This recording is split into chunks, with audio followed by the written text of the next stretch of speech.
Temperature, winds gusting up to 35 miles an hour. And we'll see as the afternoon progresses what kind of an effect that will have. Butler looking away from Brown to Redden. Floats down at the 5, and Redden brings it out from there to about the 18. Cliff Thrift down to make the tackle. The offensive backs and receivers for the Los Angeles Rams. Dieter Brock, the quarterback. Eric Dickerson, number 29, behind him. Tony Hunter is the U-back. Henry Ellard and Ron Brown, the wide receivers. Pankey Hill, Tony Slayton, Harris Slater, and David Hill is the tight end. Rams 1st and 10 from their own 17. Henry Ellard wide to the right, Brown wide left. Dickerson back to the line of scrimmage and nothing else. Singletary met him right there. No gain. That was an interesting thing, Pat. They shifted right into it, and Buddy Ryan, the defensive coordinator, and Fensick comes up. He ends up right here. Duerson went back, and they ran right into Fensick. Watch him. He shifted up there. Now watch your run. There's Fensick free. Gary Fensick right there, the safety, right in the hole. Fensick shifted right into the hole the Rams were going to run. So it'll bring up a 2nd and 10. Rams from their 18. It's Dickerson again. Looking for some place and finding a little room. About 5. Mike Richardson made the stop.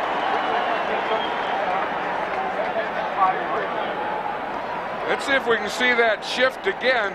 They're doing the same thing. You see, this is Duerson back here. Fensick comes up here and he's playing a linebacker.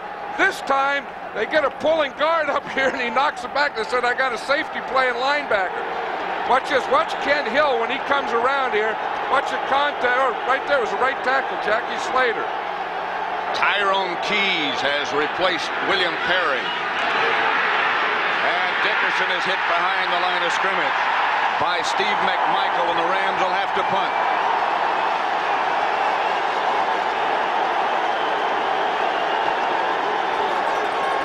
Much to the delight of the sellout crowd at Soldier Field.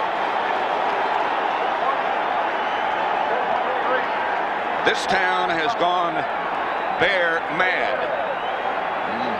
Dale Hatcher, the rookie from Clemson, goes back to punt. Keith Ortego back deep for the Bears. Line drive kick that Ortego will have some room to work with. Down quickly. The Rams, excellent coverage. Vince Newsom was the first man there. 34-yard punt, 1-yard return. The Bear offensive setup has McMahon at quarterback. Peyton and Suey, Galt and McKinnon wide. Covert, Bortz, Jay Hilgenberg, Thayer, Van Horn, and Emery Moorhead starts at tight end. Bears have the ball. They'll start 1st and 10, their own 44. They're going into the wind, but it's really hard to say in which direction it blows, because down on the field it really swirls around. McMahon on 1st down throws up the middle. Moorhead inside the Ram 40 to about the 37. Mel Owens tripped him up after a gain of 19. I think McMahon throws as well or better into the wind, Pat, than he does with the wind. I think he likes those type of things. 1st down pass, they expect to run. He gets back, he's looking out there to Galt, comes back off to Moorhead, right in the middle. He picks up the 1st down. All the way down to the Ram 41-yard line, 36-yard line make it. Willie Galt split wide to the right. McKinnon moves in motion. McMahon to work again. To Galt. To about the 16. Gary Green after a gain of 20. Hey, that's what they did last week. That's what they wanted to do again. Get the ball get it to Willie Galt early, and hope he catches it. Because if he gets a ball early and catches a ball early, then he has great confidence. Watch Reggie Doss, 71, come in here and hit McMahon after he throws the ball. Boy, that'll clear out those sinuses. In a hurry. John Robinson, the Ram head coach. First down Bears from the Rams 17. 2 straight passes. Well played, Peyton fumble.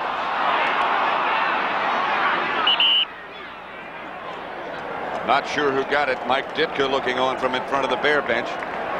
Well, that's something you don't see happen very often. Peyton doesn't leave it on the ground much.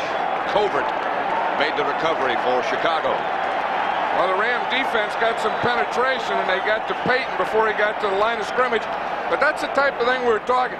These are the types of things that are very subtle that the Rams do well. You know, you get going on them, you're moving, and then someone gets some penetration, makes a play like this. Look how they shut down everything. There's no place for Peyton to go. Second down and 12. Now from the 19. 17. Kasui. Stopped by Carl Eckern after a gain of about 4. By Carl Eckern.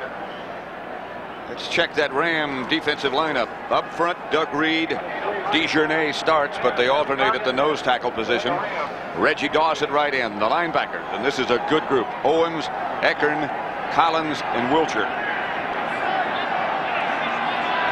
And the secondary, Green and Urban, cornerbacks, and Cromwell and Johnny Johnson, the safety men. Peyton and Gentry are now the 2 running backs. Gentry is dangerous, but he stays in the block. McMahon will take it. And takes it in. Touchdown.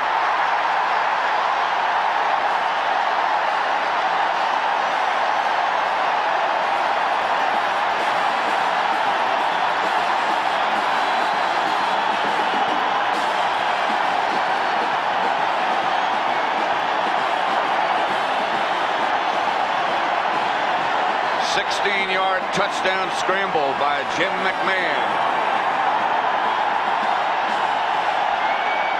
One of the things that the Rams feared most of all. They were hoping to be able to shut him down. They had somebody assigned to mirror him, as they said. But the mirror broke. Butler for the extra point with Fuller holding. And it's 7-0 Bears. Now, one thing you can't do with Jim McMahon as a quarterback, and the Rams just found it out, you can't give him a lane to run in. He looks downfield for his receivers, and the next thing he looks for is a lane. Now watch Collins here. In his blitz, he is going to come, and he gives a lane for McMahon. McMahon sees it and runs right up there. Watch Collins, number 50, as he blitzes. You see he goes inside. Now watch, the end goes outside. Now right there, see that big lane? That's all McMahon needs. He sees that lane, then boom, right there, right to the outside and in the end zone. The Rams were conscious of this. They said, we're going to have a guy spying or dogging McMahon all day. At one of the first early plays, they didn't have anyone there. That's McMahon. You don't shake hands as easy. You know, anyone can shake hands. You have to go up there and put some scars on that helmet. Some go dents. paint to paint, paint to paint. He still has that headband on, I see this week. But it has a different name on it. You know, last week they told him he couldn't do it, so he did it. And then, of course, the Bears have been fined for it. And this week he put it on, but he changed the name on it. I didn't know he had a sporting goods company, did you? No, but I think that's the answer. I think they got a letter from Commissioner Pete Rozelle, and I think that's McMahon's letter back to him. Butler's kick will be handled maybe by Redden, and now he lets it bounce out of bounds, and they'll have to do it again.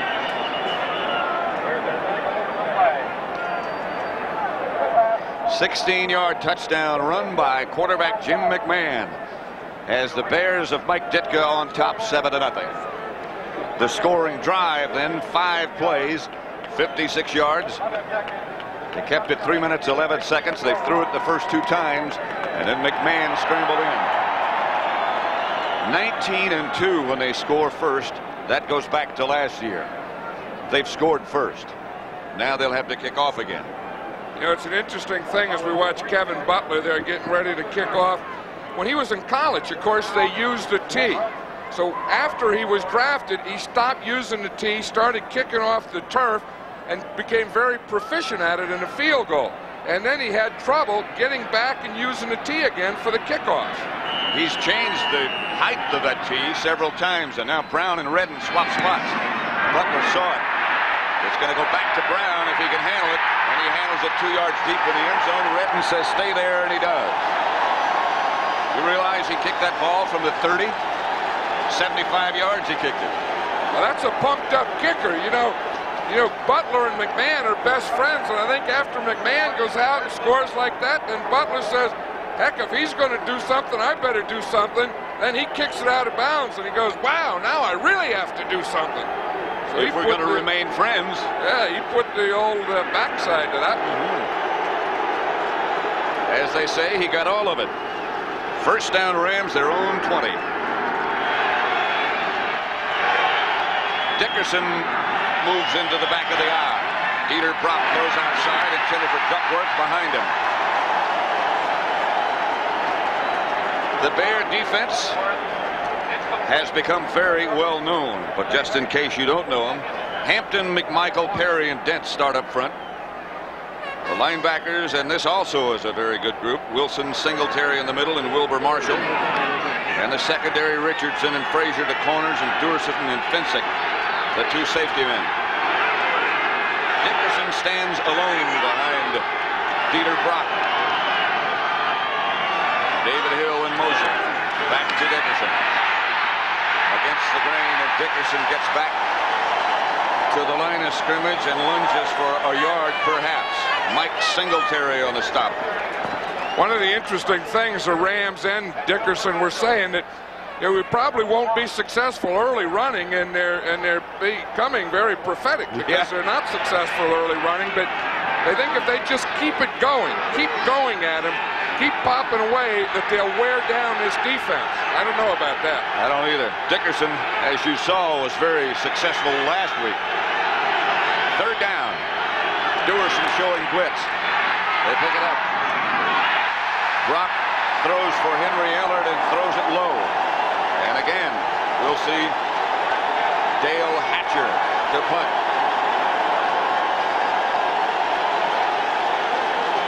Dieter Brock trotting off. Hatcher is number 3. His first effort of the day went 34 yards, and Keith Bordigo returned it for 1 yard. Dale Hatcher, the punter here, was a teammate of William Perry at Clemson.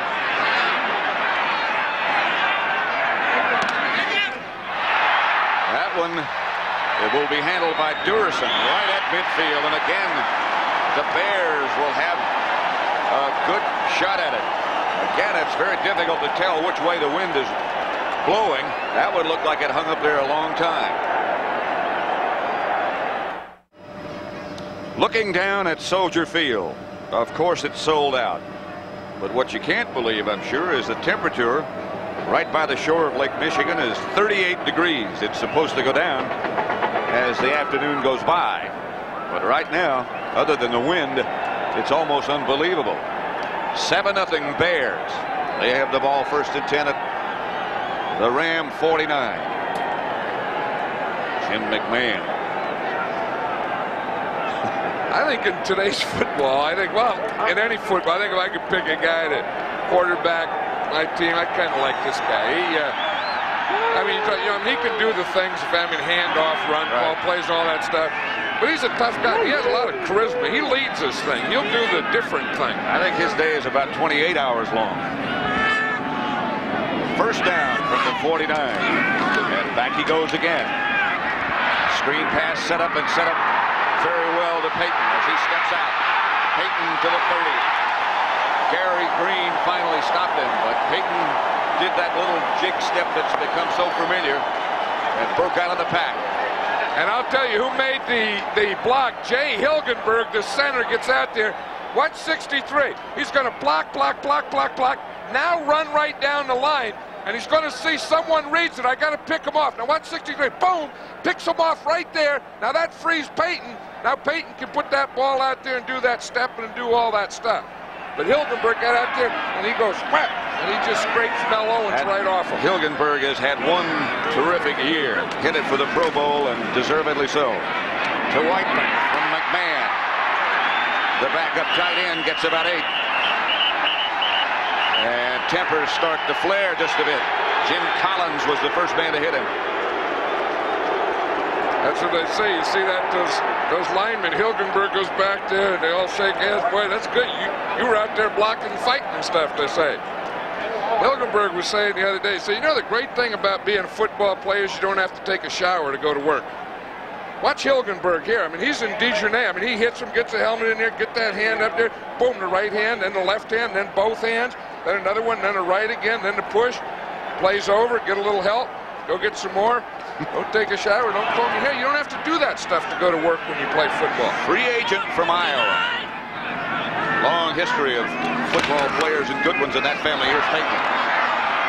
Peyton very close to a first down. In fact, I think he got it after a gain of 3.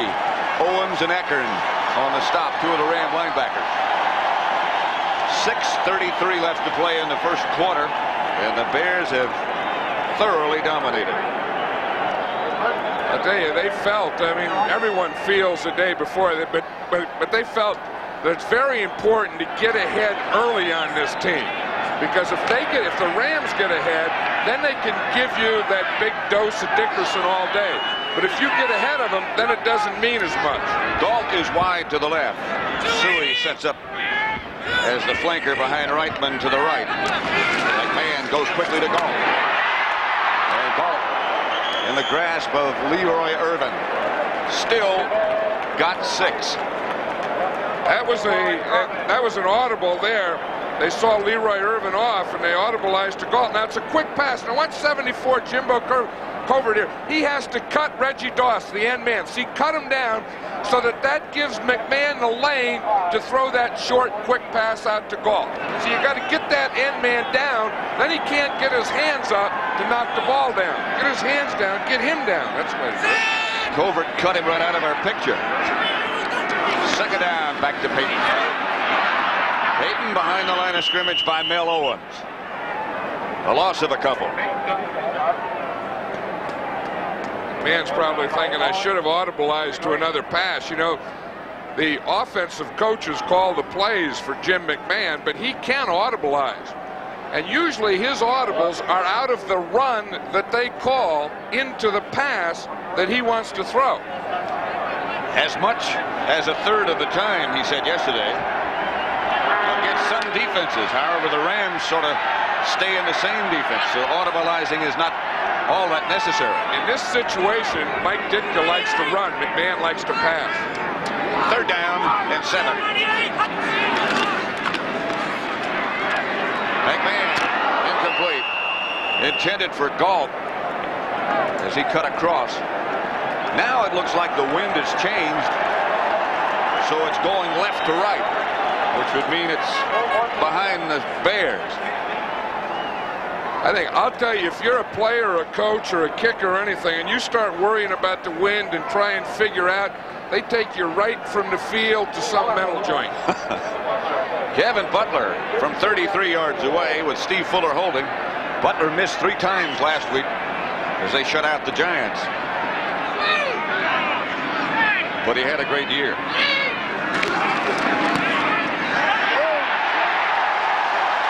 Back on track.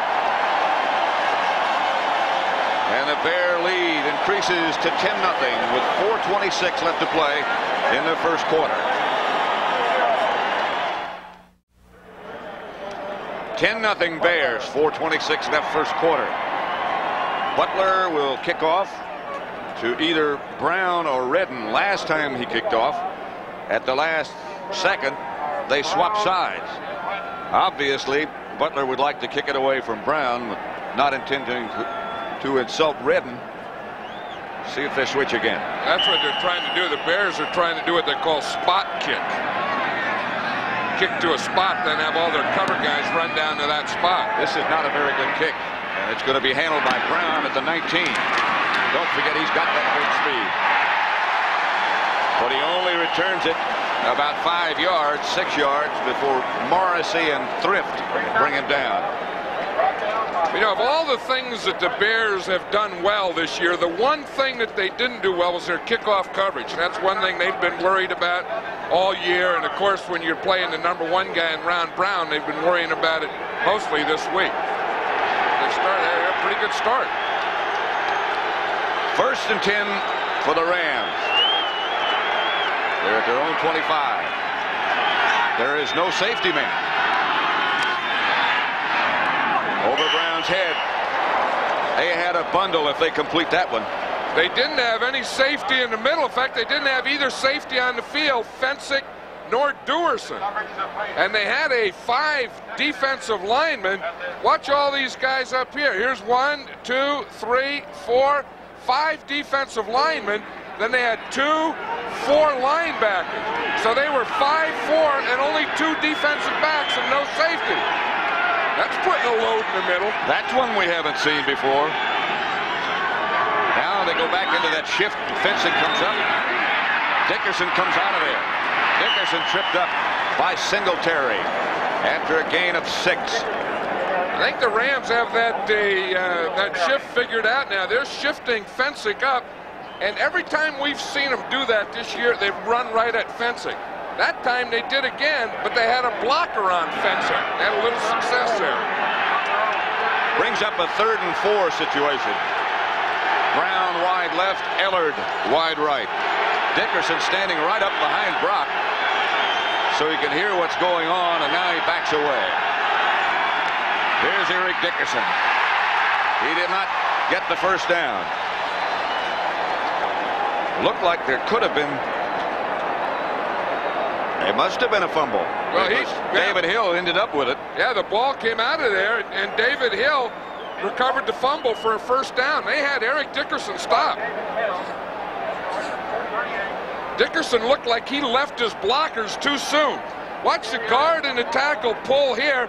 Dickerson just goes straight ahead. He leaves both blockers. Now right here he gets hit. The ball comes out, but it comes this way. David Hill catches it and runs it, advances it for a 1st down. Their first down. That's one way to get it. Brock back to throw. Gets it outside to Tony Hunter. And Hunter hammers up to about the 45 before Leslie Frazier gets him out of bounds. A gain of 7. Wilbur Marshall missed a tackle on that. That's one thing about this Bear defense. They're all good tacklers. And you very seldom see a guy miss a tackle. First, I think Tony Hunter caused a little of that. You know, maybe gave him a little move there. Marshall was right there and had him, and then missed him. 2nd down and 3. Dickerson and Redden. A 2-back setup now for the Rams. It's Dickerson. He is hit by William Perry right at the line of scrimmage and lunges up close to another 1st down for the Rams. Yeah, they are having trouble, Pat, with that shift we're talking about, where they take Duerson, put him back, and they bring Fensick up. Fensick made that tackle again. Let's see if we can see what they're doing. Here's where they start. Here's Fensick. Here's Duerson. Now, before the shift, then he comes up here and ends up here. Fensick does. Duerson goes back here, and they run right into him. Watch it. See, they show this. Now, here goes Duerson back. Here comes Fensick up, up, up, up. He ends up right there. You see, he's the guy that made the tackle. 3rd and about a foot. Duman is now in front of Dickerson. This is Hunter in motion. They give to Dickerson. I don't know. Singletary again. I don't think he got a 1st down there, Pat. I don't even think that's one you'd measure. I think that's one, if your defense, you celebrate. Might have lost a yard after they finally mark it. Singletary took as many hits after the play as he did the hit, but watch the hit on the play. He reads it. He takes Dickerson right in the hole.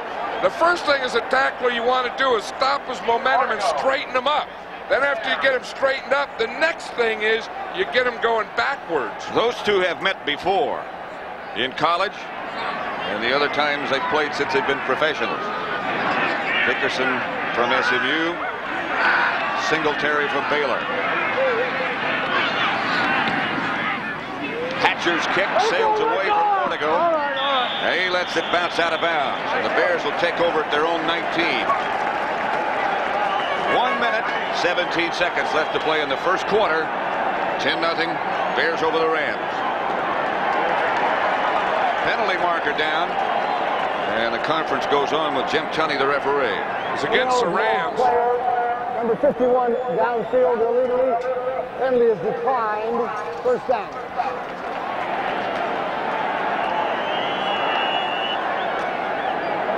Bears lead it 10-0 as we approach the end of the first quarter, and they've been totally in control.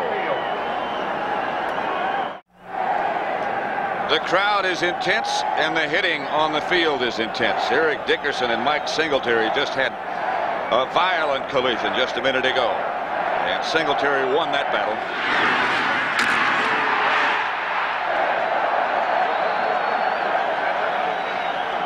They said they were going to put a lot of hats on him, and they did. The big hat of Mike Singletary was the first one there. You wonder what excites a middle linebacker? I think we just saw it. First down, Bears from their own 19. They get to Peyton. Peyton struggles for about 3, maybe 4, maybe 5. Jim Collins is the Ram who made the tackle. Well, does that poor nose tackle take a lot of different blocks in that thing? They did. Old Emery Moorhead came in and got him to center. Hilgenberg's working on DeJournay in there. And then the tight end comes in and traps him. And I always have about 2 or 3 guys kind of hanging on that nose tackle's jersey. That's why the Rams use 3. You know, they use 3 guys just to handle that one position. Second down, about 5. Buchanan in motion. It's Peyton again.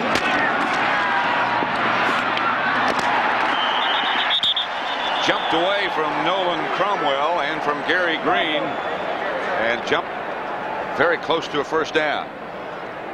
Van Horn, the offensive right tackle, was the man who was slow getting up, number 78. You know, talking to the Ram players, the Ram defensive players, they said the thing that Peyton gives you that really worries you is that when he comes out there, he can throw that ball. So you have to have one guy come up to force it, you know, to force the end. But the other guy has to be the support man. He has to stay back. Because Walter, if they both come up to help tackle on that end run, he just stops and throws it. He said that threat really takes away your aggressiveness on defense. 3rd and 1 from the 28. Pitch back to Peyton. Gets outside the 30, and that'll be a first down. Johnny Johnson made the stop, but they'll move the sticks. And they move the sticks because of the move that Walter Payton made on Jim Collins. Collins was free. He was square. He had him. Walter gave him a little move, boom, boom, boom, and he misses him. Watch him as Payton comes out here. Watch Collins. He has him there. He gives him the dip. He gives him the limp arm, and then he goes and gets the first down. Collins makes the tackle. It's no first down. And that's the end of the first quarter at Soldier Field, with the host Chicago Bears leading 10-0. Downtown Chicago, and the Windy City today is living up to its nickname. Sears Tower, of course, this country's tallest building. First down, Bears at their own 31. Suey was the man in motion. McMahon going for the bundle. Got Willie Galt, who almost came up with a catch, but it's incomplete. And Willie Galt had a step. Johnny Johnson was the nearest Ram, but Galt blew right by everybody. Well, that was the zone. The Rams are always in a zone, but this is where the safety has to come deep. You see, Johnson had the deep area. Galt got by him, but that ball did tricks in the wind. I mean, it was outside of Galt one time, then it was over his head, then it was inside. Willie was trying to adjust, then it was short, and he fell down. He made about 4 adjustments, one of them falling on his back on that play. That was the final adjustment. 104 to 21 in total yards. Bears lead in that category and on the scoreboard. McMahon outside Suey. That Suey gets about 7. Carl Eckern wrapped him up. I think one of the things that long pass to Willie Galt did is it tells that Ram defense, we're going to go deep. We know you're playing zone, but you better keep your zone deep. You better get that guy back there. That's Mel Owens, the Ram linebacker, the outside linebacker, who's down.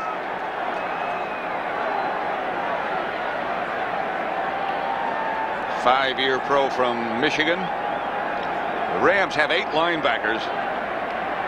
Yeah, they're a strong group. That's their strong suit.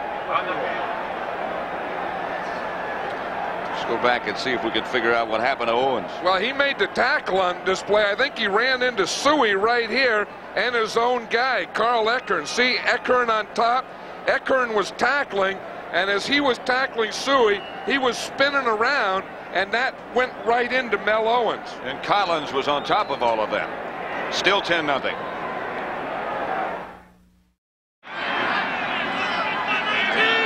Third down and 4. 3rd and 3, call it.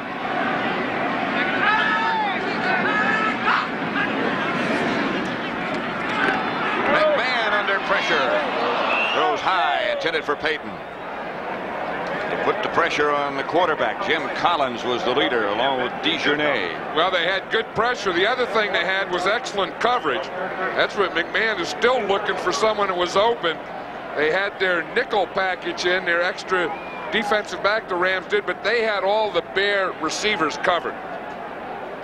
Maury Buford back to punt for the Bears. Henry Ellard and Johnny Johnson back deep for the Rams. Ellard is dangerous. That's the guy Mike Ditka said he's the guy that we're most worried about on this whole Ram team is Henry Ellard. Buford end over end kick that'll bounce to Ellard. He is bounced by Hilgenberg, the man who did the snapping. He's down there in a hurry.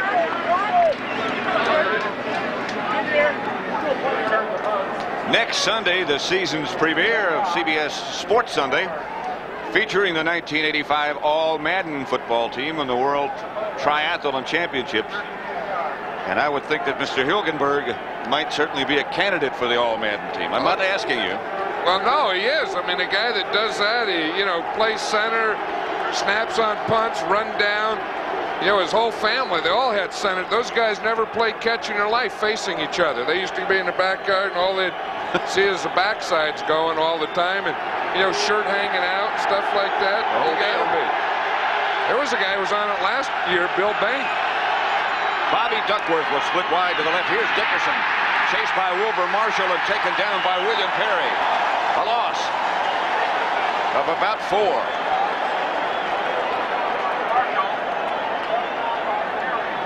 I'll tell you, Marshall got there, and right after Marshall, there was William Perry. Let's watch Marshall. He's coming from right here, but also watch the big refrigerator. He's going to come there, too. I was going to say, you see the fridge, he starts inside. There goes Marshall, starts in, works out. He gets him to watch 72. He's finished him up. When they see him coming, they're looking for some plastic. He can move. Brock's pass over the head of Duckworth. He and Michael Young are now the wide receivers for the Rams. Dieter Brock was saying he's 1 out of 5. And when he played up in Canada, which he did for 11 years, particularly in the years at Winnipeg, he said the wind blew hard every day. Hey, so last year he played in the Grey Cup and it was 10 degrees. I don't think the weather's bothering him as much as this NFL defense or this Chicago Bear defense. The Bruce brothers. It's outside at 20 minutes. He's knocked out of bounds by Fencing. And again, the Rams will have to punt.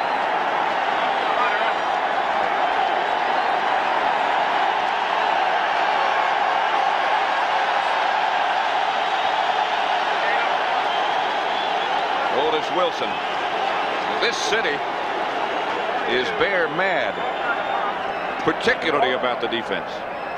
Hey, we both stayed here all week. I have never seen a city support a football team or be so excited about a football team as I have being in Chicago this week. Boy, isn't that the truth? Everywhere you look, everything you hear. Hatcher gets off a good kick this time to Ortego. Back at the 20. He had a tough time circling in on that one. Ortego taken down by Norwood Van. 37-yard punt. They net 29 out of it. And the Bears take over at their own 29.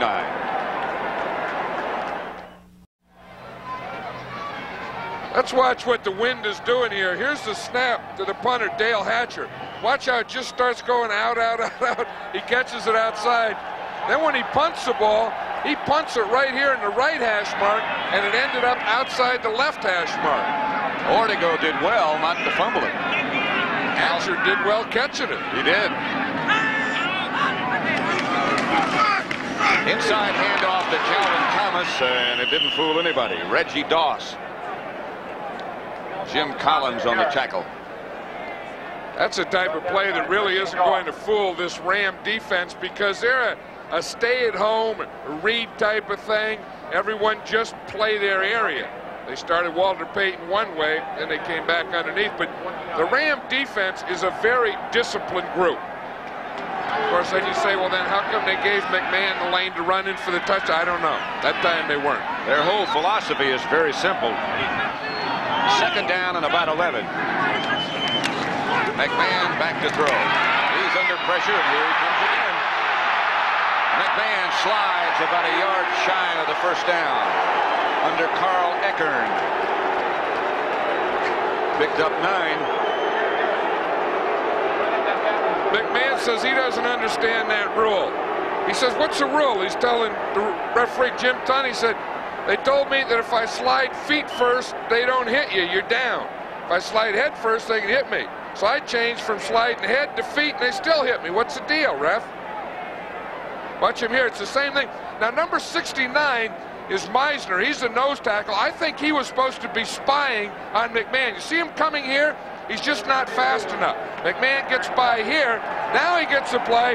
Now he sees he goes feet first, and he still gets hit. That sets up 3rd and 1. Thomas in motion, the handoff to Payton, and he got the first down. Reggie Doss on the bottom of the pile, but Payton got just enough. Checking out the total offense, 121 yards for the Bears, 26 for the Rams, with 11:27 left in the first half.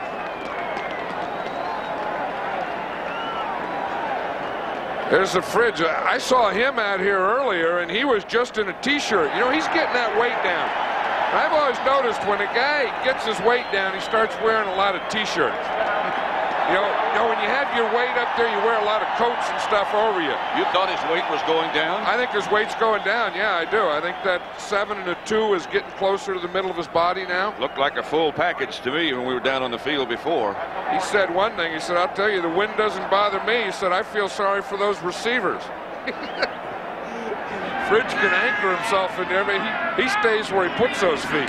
Take a pretty stout breeze to move him around. Here's McMahon. At the Ram 44, Gary Green stopped it. I don't know if that's with or against the wind, because the wind is swirling down there, but that was a heck of a throw by Jim McMahon. Watch Dennis McKinnon. He's going to come up, then he's going to run it in here towards us. Flat now, but that ball was zipped right in there. He hit him right between the 8 and the 5. We were talking about the weather forecast yesterday with Dennis McKinnon. He said 40 degrees, man, that's going to be a breeze. 7 out of 10.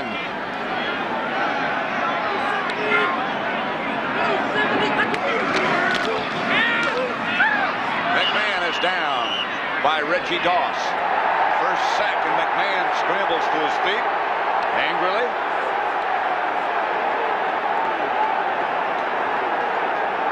He wants to get in a fight. You can't do that. The quarterback, you can't fight. He got sacked. He was trying to throw a quick pass, a quick hitch out here, and Galt was covered. And then after he couldn't, had he thrown it, he would have been intercepted. He just had to hold it and take the sack. It's true, you know, you don't hear about many quarterbacks being in fights. No, usually they're off, you know, saying, telling everyone, calm down, calm down. See, I think it's that extra hit there at the knee when Doug Reed came over the top. Then McMahon said, when you're a quarterback, the way you fight a guy is you throw the ball at him. And then you back up. Yeah, he zings it in at Reed. McMahon gets to Payton. Payton trying to get around the corner, does a little bit. Taken out of bounds by Collins. No flag. Well, you know, the fans are booing on that, Pat, but that's a tough one for Johnny Johnson. He's coming up. Now, when you get on that sideline, you have to unload on Peyton because you know he's going to unload on you. And that's what Johnson's saying. I just can't stand there and let him unload on me. Now watch Walter as he comes up there just before he goes out of bounds. Watch him how he switches the ball. Now he's going to unload with that right arm. So Johnson has to get his load ready to go load to load. And the fans boo when you do that. Tough to stop it. Well, you got to. If a guy's loading up on you, you got to load up on him or you go backwards. And you better bring a bigger load. Then you change occupations. Gentry in the backfield as McMahon goes out of the shotgun now. And Gentry goes in motion. McMahon whips it out to Peyton, incomplete. He had some room, and there was nobody around. Peyton doesn't drop that many.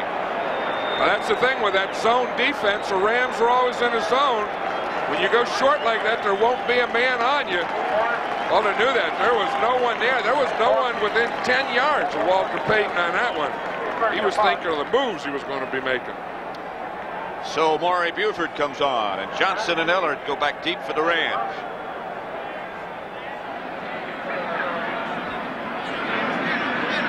Buford's first effort was of 37 yards.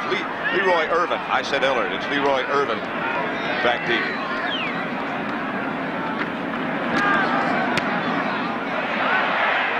Johnson signals fair catch, makes it at about the 16. The word on Ellard, by the way, is he is in the locker room having his ribs taped at the moment. 30-yard punt. 9:35 left to play in the first half at Soldier Field. The Bears lead 10-0. This was last week's most embarrassing moment. Sean Landetta, the punter for the Giants. Look at his hand underneath the ball. You know, and all punters watch and evaluate each other. Talk to both punters of the Bears and the Rams, and they say that that wouldn't happen to them because they hold the ball on top of the ball. Their hand, instead of being under the ball in the drop, is on top of the ball with the drop. And in a win, that would certainly make a difference. Brock throws out to Brown at about the 20. A gain of 3, and that's all. The average yards on first down, and boy, doesn't that make a difference. Well, it makes a big difference, especially the team that only has 1 yard. The Rams, that's their thing. You know, they don't play long yardage. I mean, Dieter Brock isn't the kind that's going to convert 3rd and long for you a lot. 2nd down and 7. Tony Hunter was the man in motion. Brock backs out. Got the ball, I believe, to Brown again, and that should be enough for a first down. A gain of 11 this time. Leslie Frazier was the defender. I'll tell you one thing that, you know, in this first half of the game, the Rams offensive line is doing a better job at pass protection than the Giants did a week ago. I mean, Dieter Brock is getting rid of the ball quicker. He's taking a shorter drop, 3 or 5 step, quick release, and he's getting relatively good pass protection. 1st and 10. They have no sacks as yet. They had 6 last week. The Bears. Ball at the 31. Dickerson cutting back, trying to find some place to go, and there's not much room there. Singletary and Marshall. Rep Dickerson, and here comes another little scuffle. Pankey and David Hill of the Rams involved with Durson and Dent. Gain of 3. See, Perry's in there, the refrigerator. He's shaking his head and saying, not me. So he said, I didn't do it. The other guy started it. The guy said, come on, Biscuit. They don't call him Fridge. You know, he got that nickname Biscuit when he first came in. Dan Hampton, 99, next to him, watched him get on a scale and said, that guy's a biscuit away from 350. That's what they call him, Biscuit. Buddy Ryan calls him the Big Rook. Big Rook. Big Rook, Biscuit, Fridge, Refrigerator. Got a lot of names. Brown has the ball. And the penalty marker goes down. I think Brown might have run out of bounds. I'm not sure. It's Michael Young, not Brown. If you look at the official on the sideline right here, Pearl Toller has his hat off. That means he threw the hat when Brown went out of bounds. It's Young, not Brown. We're both wrong. but I think he did go out of bounds. Well, he did go out of bounds because Burl Toller is back here on the 35-yard line with his hat off. The receiver went out of bounds, making him ineligible. Loss of down only, 7 down. But the rule is the receiver can go out of bounds and come back in and catch a tip pass. He can come back in and block, but he can't go out of bounds and come back in and be the receiver. What, you got bumped? You know, the thing is, he did go out of bounds, but that was an illegal bump. Mike Richardson can't bump him after 5 yards before the ball's in the air. You can bump that first 5. Now, that official, he did a good job of catching Young going out of bounds, but he did a bad job of catching the bump that knocked him out of bounds that was illegal. Michael Young this time is where he was last time, split wide to the right. Brock looking in that direction. Batted away by Tyrone Keys. That was part of their package. That was part of the scheme. He's 6'8", and he batted it down.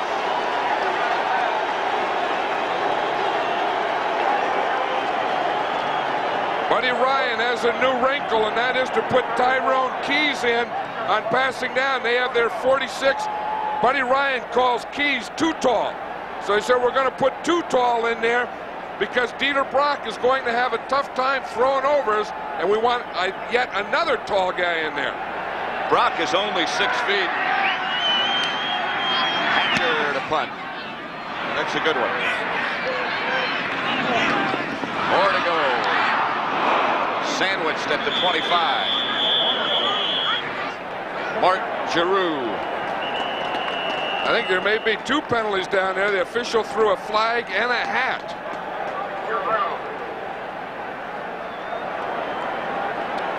There is a yellow flag down. He's got his hat back. There's the flag. Well, that's the first thing you see is you throw a flag. And then if you see another one, you throw a hat. Then your third thing is a bean bag. They throw. They're just calling 1 penalty, though. Blocking from behind above the waist or something. That'll be 10 yards against the Bears.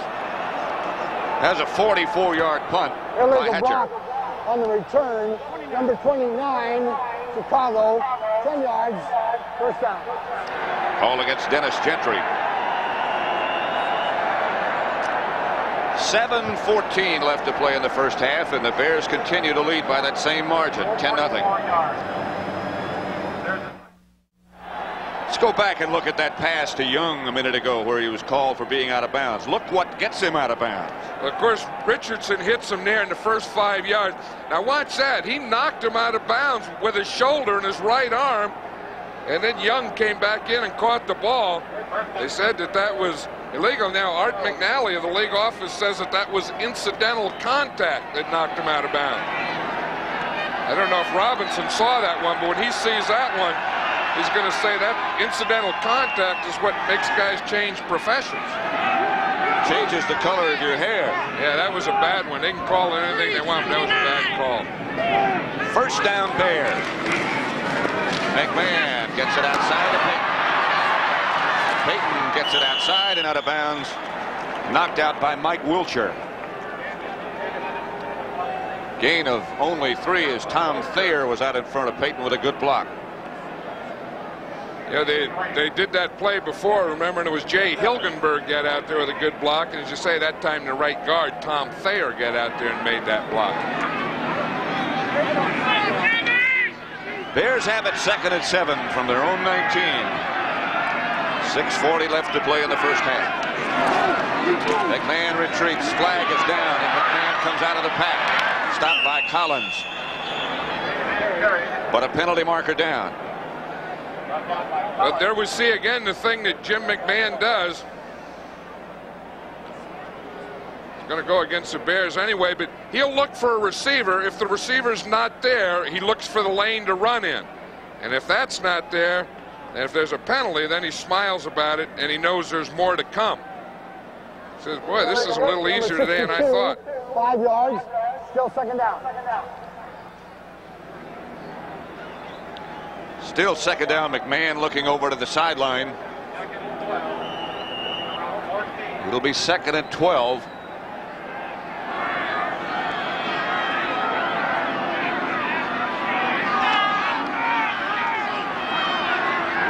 information has just come to us that the winds have diminished and are down to about 10 miles an hour now. 2nd and 12.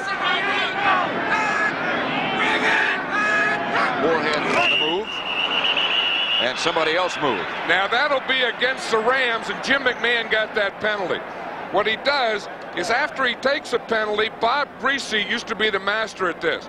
He uses a cadence to draw him off sides. Then the cadence... False start, number 78. It got his own guy. But McMahon was trying to get him. As he said, I always get him when I go, hut, hut, hut, and then hut, and it's on 4. Now watch him, he's going, hut, hut, hut. See, but the guy got his guy, Keith Van Horn, number 78, instead of the Ram defense. McMahon was trying to get them, and it got his own guy. I think you just got half of our audience, too. Oh, that's how he does it. You go hut, hut. Then on that third one, you really bellow it, and everyone jumps, including your guy. 2nd and 17. McMahon draw play. Calvin Thomas to about the 9. Gary Jeter on the tackle. A gain of only 1. Gary Jeter had a big game last week against the Dallas Cowboys. He had 3 sacks and played his best game as a Ram. He's not the starting right end. He's the kind of the designated pass rusher, and he's kind of rejuvenated his career this year. He really has. He was traded from the Giants, and then he had some injuries and surgery and thought his game was finished, and came back this year in a big way. That adds a little hunger. That's McKinnon on the move. And they chase McMahon back into the end zone. He tried to throw a middle screen to Dennis Gentry, but there was nothing there. And almost McMahon was not there. And almost the ball was coming towards McMahon. That's a dangerous area to try and throw away a pass. You know, right there in the middle. I think they knocked the screen man down. They had it covered well. They could have intercepted that one and taken it in the end zone. Leroy Irvin and Johnny Johnson back deep for the Rams, standing at about their 44, the Bear 44. Maury Buford coming out of his own end zone with this punt.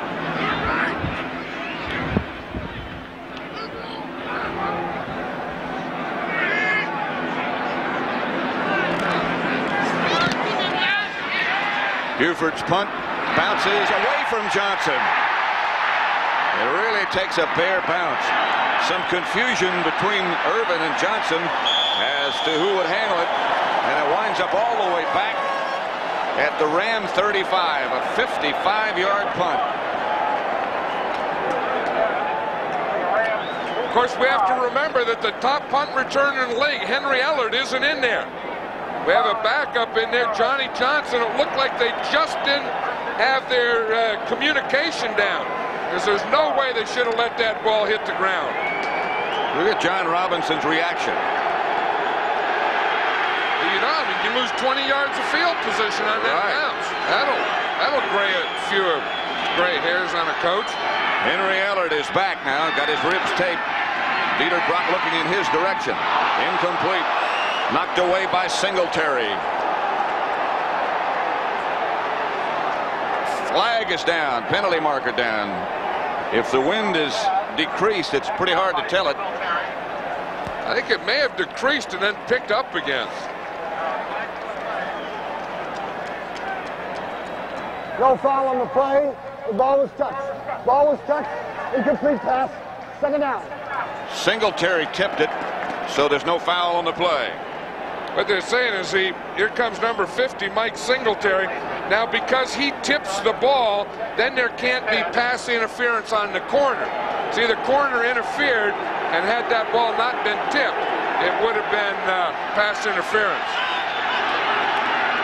Brock. Pass Duckworth, incomplete and out of bounds. Frazier was close, sorry.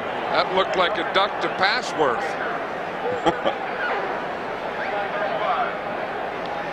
See the goalposts and the ribbons up top, but the posts themselves wiggling in the wind. Did you ever kick when the posts were moving? Well, the posts were wooden in those days. And they weren't as high either. They weren't as high, that's right. Now they're long, old, tall pipes. Third down. Hunter on the move. And the give is to Dickerson. Dickerson around the corner. Dickerson first down Rams. Fensick finally stopped him. That's his longest run of the day. I think that's the thing that's going to be some encouragement to the Rams in this first half, is the fact that they can get out here. Now watch Wilson. He'll move out of the way with a motion. Then they bring the guard and the tackle out here to lead on this play. See, they get the motion. There goes Wilson. Now they got a weak or a soft corner over here. Wilbur Marshall is over here all by himself. David Hill takes him in. Now Kent Hill can get in front of Dickerson, and they can get enough to darn near get a first down. I thought he had a first down, but after they marked it, Dickerson thought he had a first down. He was really upset after they marked it back where they did. High hanging kick by Hatcher, and it takes a Ram bounce. Rams follow it down the sideline and down it inside the 10.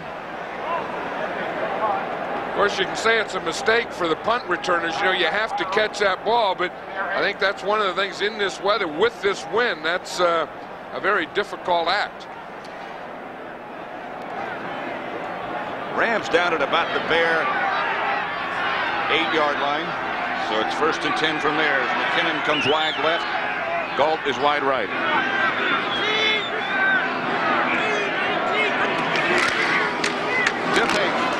And there is nothing there.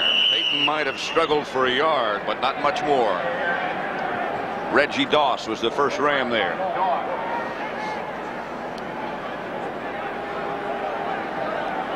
It's Mike Singletary, nicknamed Samurai. He's in there smiling about, well, we're doing some hitting out there today, aren't we, guys? But I tell you, this Ram defense is doing some hitting out there. I think that they'll be encouraged going into the halftime because they've started to settle down. You know, the Bears can't get much going on them now, and they broke Dickerson a little on that last run. They had that long pass to Young, and it was called back, and they're starting to get some things going in their subtle way. 2nd and 8. McMahon up to throw it. Throws it to Peyton. Peyton gets enough for a first down, a gain of 10 with that last little extra surge. When you leave Walter Payton alone like that in his zone defense and he drops one, you know he's not going to drop the second one. You know that second one he's going to get, and he's going to get a first down. That's here. Now watch the zone. You see there's a little play pass. The linebackers drop back. Payton catches a ball in front of him. That's the underneath area. Then he makes a move on Nolan Cromwell, cuts back, and gets the first down. They get it out to the 20. And the clock is running with 2:02 left now, and they probably would not get another one off, and they don't before the 2-minute warning. Both teams, by the way, have all 3 of their timeouts remaining. The Bears lead it 10-0.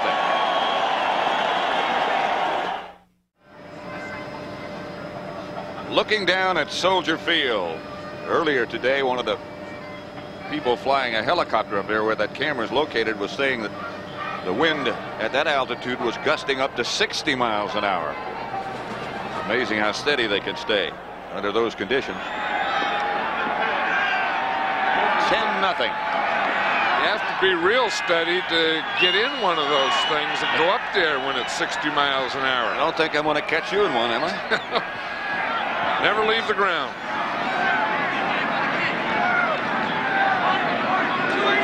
It's 1st and 10.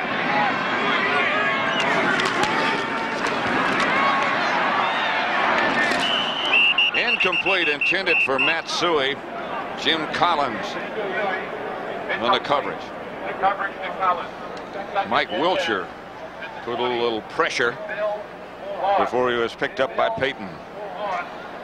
Tell you one thing, you know, that's the thing that people don't always realize about Walter Payton is that they ask him to do these type of things. You know, he's not only a runner, but I mean, he'll block for you, he'll do everything, and if he doesn't get it done the proper way, he'll hold, he'll grab whatever it takes. When you've been in the league 11 years, you get your body turned a little, you grab, you pull down, do those things. McMahon is down by Doug Reed, and the second time he's been sacked.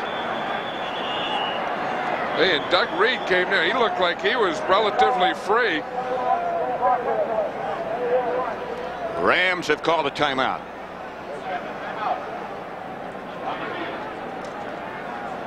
Doug Reed looking on. Just got the second sack of the day for the Rams. I remember a year ago, Doug Reed's a second-year guy, but a year ago when he came in from San Diego State, he was the big surprise in their training camp and so on. And he was also the guy that had to replace the legendary Jack Youngblood. Now we see Doug Reed here. We get this linebacker's blitzing, and Reed is coming here. And Van Horn, the right tackle, isn't sure who he should take. He tries to go out. He finally goes with the linebacker. The tight end was supposed to block Doug Reed on that play. And he came down to cut him, and he missed him. Doug Reed got there. The Rams have taken the timeout, leaving them with 2. John Robinson, old friend of yours, close friend of yours, and what a nice man. Well, forever. You know, John Robinson and I grew up together. We were in grammar school and all that, and I know what he's telling those guys. He was telling them because I know the way he thinks. He's telling them, we got him now. He's telling, we got things going. We got them backed up. We got our running starting to go. We got a little passing on them. We're going to beat them in the second half, guys. We're wearing them down. I know that's what he's saying. Patch Payton in motion. And the handoff is to Suey. Collins was looking at him. A gain of 9, but that just about gets back to the original line of scrimmage. Carl Eckern on the stop.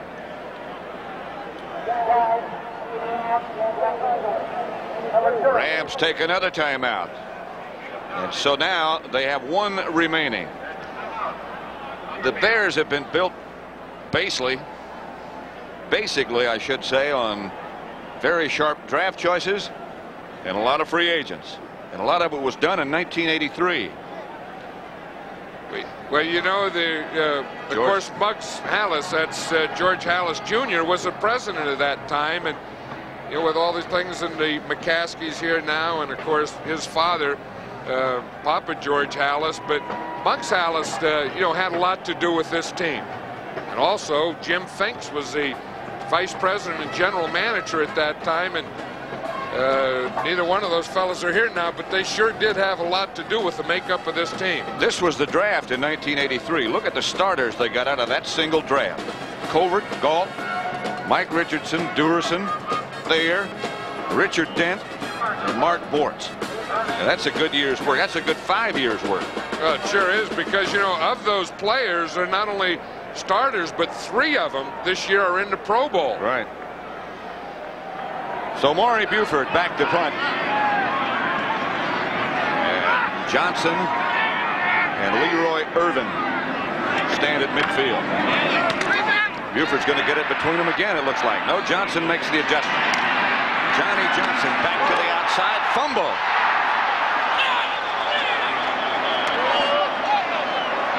Jerry Gray fell on it. And the Rams have had a couple of near disasters on the last 2 punt returns. I'll tell you, and again, I think we have to say that the #1 punt return in the league, Henry Ellard, isn't in there. This time Johnson here, he fields it. That's the good news. He starts to make a move to the outside. The ball gets hit. It's Jay Hilgenberg down there, the center and the snapper, knocked it out. The Rams were lucky to come up with that one. First down, Rams at their own 41. They have 1 timeout remaining. Brock high over the head of Henry Ellard. You know, we were out at practice here on Friday, and Ellard went off, and at that time he had a bad calf. His calf muscle tightened up, and he went off, and now they said they had to tape up his ribs. Now we see him back as a receiver, but he hasn't been there as a punt returner. And they miss him. Ron Brown split wide to the left, and Ellard is out to the right. Dickerson behind Brock, and they go with 2 tight ends. Hill and Hunter. And the Rams come after Brock. The Bears, rather, come after Brock and almost got there. He stepped up and got rid of it. You know, John Robinson said one thing we're not going to do is they're not going to be hanging all over us, especially these two guys, Wilson and Marshall coming here. They both come. They put the pressure on Brock, but he's able to get away from it. Watch it. They have two linebackers on the tight. Marshall, the inside of the two, is eventually going to put the pressure on him right there and hit him as he throws the ball. But Brock is going to get rid of the ball. That's what John said. He's not going to be holding that thing. Outside to Hunter. He can't find a handle. And it'll bring up a 4th down. It's incomplete. Finsick was with him.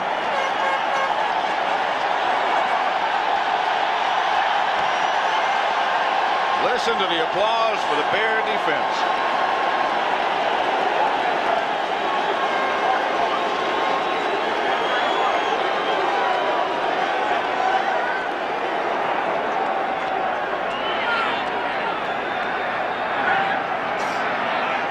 Hatcher back to kick.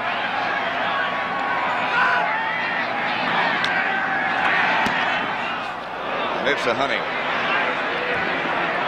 Ortego lets it bounce in front of him. It hits a Bear. It hit a Bear and the Rams recovered it. Rams have the ball. It hit Reggie Phillips and the Rams recovered. Reggie Phillips was down on the ground and the ball bounced back into him. The ball hit, he was down on the ground. And Jerry Gray made the recovery for the Rams. Well, number 48 right there is Reggie Phillips. You see him, he's blocking. He's not trying to touch the ball. He gets knocked down. Look, he's on his back. The ball bounces, hits him right in the knees. Now it's a live ball that can be recovered by the Rams.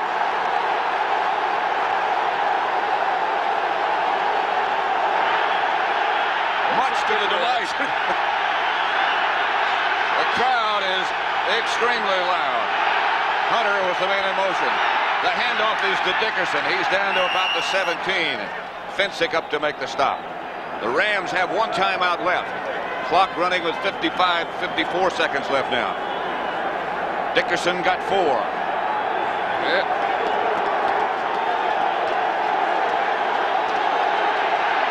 Rams are probably going to try and get a 1st down before they take their next timeout, but they better hurry up. Using a lot of valuable seconds. Here's Dickerson. Dickerson hammers down to about the 12, a yard short of a 1st down before William Perry and Singletary stop him. I think they're going to try and get another 1st down and huddle up before they have to take a timeout, but they don't have that much time. He's going to have to throw the ball out of bounds now. And in a hurry. I'm surprised they even got in a huddle. I have 2. Down to 10 seconds. 3rd and 1. Brock back to throw. Got a man in the middle. It's Dickerson. He's inside the 5 to about the 4. And the clock just ran out. I can't believe that. I can't believe that they had a timeout. I can't believe that they went with a huddle. Now they're saying they have a 2nd remaining. Well, there was 1 second. Now, you remember, anyone can call timeout now. So it's going to be who called timeout and what official heard it. This is interesting, but I don't know why. I don't know why that they went back to the huddle. I can't understand what they might have been thinking. I knew they were trying to save 1 timeout for the field goal. And you know, I think that's a smart thing. But to huddle up, I don't know about that. And the discussion, there's Buddy Ryan, the Bears defensive coordinator, out arguing, talking to Burl Toller. And the Bears won the argument. I don't understand that whole picture. Well, they had the timeout. They had 1 timeout left. By saving the timeout, they can throw inside, which they did. But I think Brock had a whole. I think 1, he spent too much time in huddle. 2, I think he had to wait too long before he could find someone. See, wait. Now he finally finds him. Now they can't take timeout until Dickerson is down. Now from here on, they can take timeout. So when he went down, they could have called timeout. But you can't take timeout before the play's finished. You saw David Hill trying to call a timeout. Here's Dennis Harrah trying to call a timeout. Brock is signaling timeout. Robinson's calling a timeout. Didn't make it. But again, they could all call timeout, but on the officials' behalf, they can't give timeout until Dickerson is down and the whistle blows. So a very confusing situation, and the Rams lost a golden opportunity to get something on the scoreboard. The Bears lead 10-0. Lansford set to kick it off in the direction of Woolley Galt and Dennis Gentry, both of whom are explosive. Funny looking kick in the direction of Gentry. Handles it after one. Is down at about the 23 in the arms of Vince Newsom, and a fight breaks out immediately. I don't suppose you could really call it a fight. Well, it's not over yet. May turn into one. A lot of pushing and shoving and perhaps even some profanity.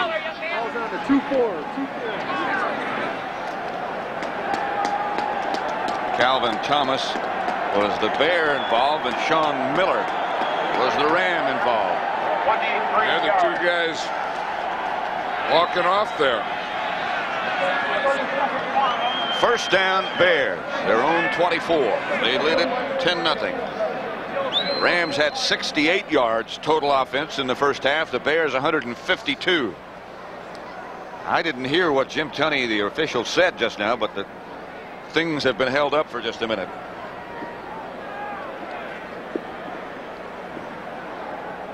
Not sure the 30-second clock is working.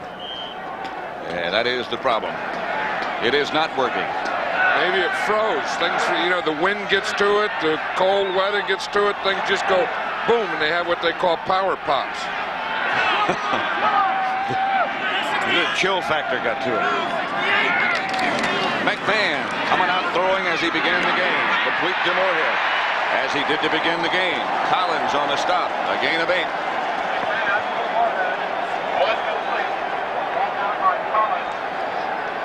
The Bears are 22-1 since 1984, when they were leading at the halftime. There was one exception to that. Yeah, the interesting thing about that, the one was the Rams. The only time out of those 23 games that they've led at halftime and lost to the Rams. That was last year in Anaheim. Back to Peyton. Peyton fumbles, goes out of bounds. It'll belong to the Bears. He's the last man who had possession. He picked up 8. Hey, some strange things have happened to Walter Payton. This hasn't been one of his better days. He's had a little luck with him, but that's the second time that he's fumbled. We remember he dropped a pass early. I think Walter Payton, for all his years of experience, he's still a little jittery over all this stuff. He said he was so excited this week that he couldn't even sit down or anything. He was just going to run in place all week. Only he could do that. McMahon to throw on first down again. Whips it out to Peyton. No drop this time. Collins tripped him up. A gain of 6.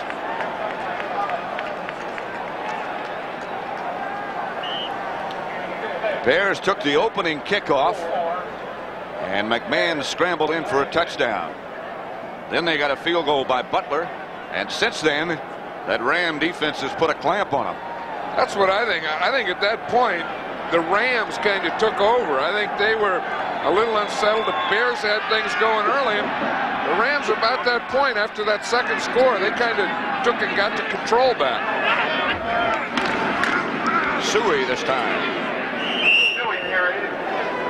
About 2 short of the first down. Here's Dieter Brock over in the Ram bench, loosening up. Well, you know, he has that glove on the left hand. He tore a tendon in his ring finger on the left hand last week. Luckily, of course, he doesn't throw with that hand, nor does he take the ball. He puts, when he gets the snap from the center, his right hand is the top hand, and that takes the pressure of it. Ball was placed by the official, and then it was blown away. Well, the wind almost gained a first down for the Bears. Almost blew it. It did blow it to a first down. And they were still in the huddle. They need a yard and a half, and they give it to Suey. He won't get it. Reggie Doss was the first man there. DeJournay comes to join him. I'll tell you, DeJournay is the guy that called that play. Watch him on Hilgenberg here, number 70. You see, he takes Hilgenberg. He gets penetration right there. Now, he gets Suey at first. He slows him up, and then Reggie Doss is coming in from the outside. But Charles DeJournay, the nose tackle, got penetration. Anytime you run against a three-man line, you got to get the nose tackle. If you stop the run, it's usually the nose tackle somehow involved. DeJournay is a man who played in the World Football League. Johnny Johnson back deep along with Leroy Irvin. I remember when DeJournay was at San Jose State. I remember when he was with the San Diego Chargers. Buford gets off a good kick. Johnson lets it bounce. And it goes out of bounds at about the 23. And again, there's a little pushing and shoving between Vince Evans and Tim Reichman. Punt. Vince Newsom involved. They only get 28 yards out of the kick. It looked good in the beginning. There's this year's genius, Buddy Ryan, the defensive coordinator of the Bears. John, you and I were talking a minute ago. This is our 5th Bear game this year, and we haven't seen anyone score a touchdown against them yet. Oh, and I think that's the thing. You know, and Buddy Ryan will be the first guy to say, I mean, he has this 46 defense, and it's all this and that, but the guys that make the defense are the guys we're seeing here, the players. I mean, anyone can play 46 and not shut out people the way we've seen. But these guys are good players. They're tremendous athletes.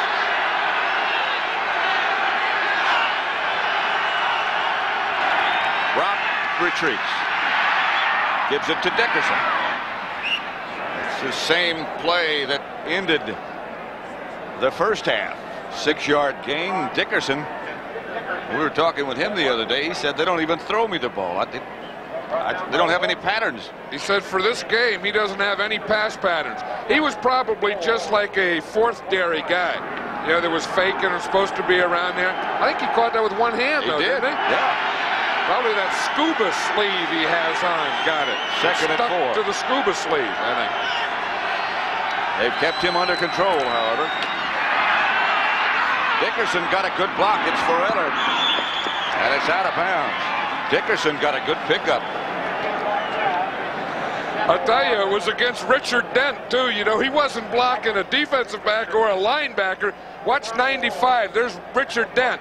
He's coming. Then he sees Dickerson. Dickerson, I have to take that guy. Oh, well, I'll tell you, he stayed in there. He squared, bent the knees a little, threw the right elbow at the end. Hung with him pretty good, didn't he? He hung in there good. I'll tell you, that had to be a shock to Dickerson. You look, you know, you bend over, square up, knees bent, eyes up, open. Here comes Dent. Whoop! They need 4 for a first down. Dickerson and Redden in the backfield. Ellard in motion. Brock. Incomplete. And now here comes the flag. Richardson grabbed Ellard before the ball got there. And that's going to be against the Bears. That'll give the Rams the ball right there. They're at the 48-yard line. Watch him right here. We see Mike Richardson. He's grabbing it. He gets his shoulder. He gets that right and left hand on Henry Ellard before the ball gets there. That was right out in front. Everyone saw that one. That's a Ram first down at the 48. Excuse me, John. You know what? Mike Richardson's nickname is L.A. L.A. because he's from Southern California. So L.A.'s playing L.A. Redden and Dickerson. This is Eric Dickerson. He breaks 1 or 2 tackles. Ball's on the ground. And Richardson, who was just called, gets the fumble recovery. That's the second one for Dickerson. I think on that play, Otis Wilson Number 55 stripped Dickerson. Buddy Ryan, the defense coordinator, said we're going to get 3 fumbles. Watch 55 here. Takes on the guard, Kent Hill. Then he works back. Now watch him come back and watch that right hand go in and knock that ball out. He grabbed that right hand, pulled it into the elbow, and that knocked the ball out of Dickerson. In fact, Otis Wilson told us that he was going to get 3 fumbles. He said Dickerson will fumble 3 times tomorrow. McMahon back to throw. Fires outside to Payton. Payton gets away from one and then steps out of bounds. It was Wilcher. Here's Otis Wilson. He's still celebrating. He said he could tell the guy, you know, I took on the guy. Kent Hill came, he blocked me. I took on him. Dickerson got in. It was that gap play. Worked back in and grabbed his arm. Now look at that turnover ratio. Plus 23 in their 12 wins. Minus 8 in their 5 losses. You could do that to just about any team. McMahon back to throw again. And now almost flushed out of the pocket. Had to throw it away. Under heavy pressure again from the Ram rush. Intended for Reitman. Coverage to Owen. Hey, one thing about this Ram defense is they're always playing a zone. They always have their underneath guys in the right spots, their deep guys in the right spots. And if you're going to hit them, you have to be right in those lanes and areas. You're not going to have guys running wide open against this Ram defense.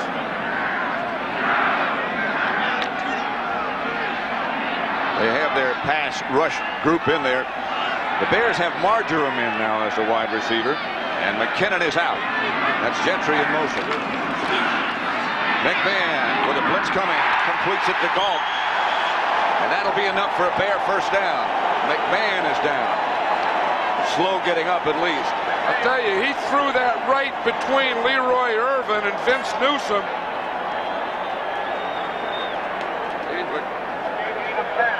You know, McMahon still has bad knees, you know, and every time he goes down, I'm sure that everyone's thinking about that. I mean, he's had shoulder injuries and kidney injuries and everything, but he still has bad knees. But watch this zip.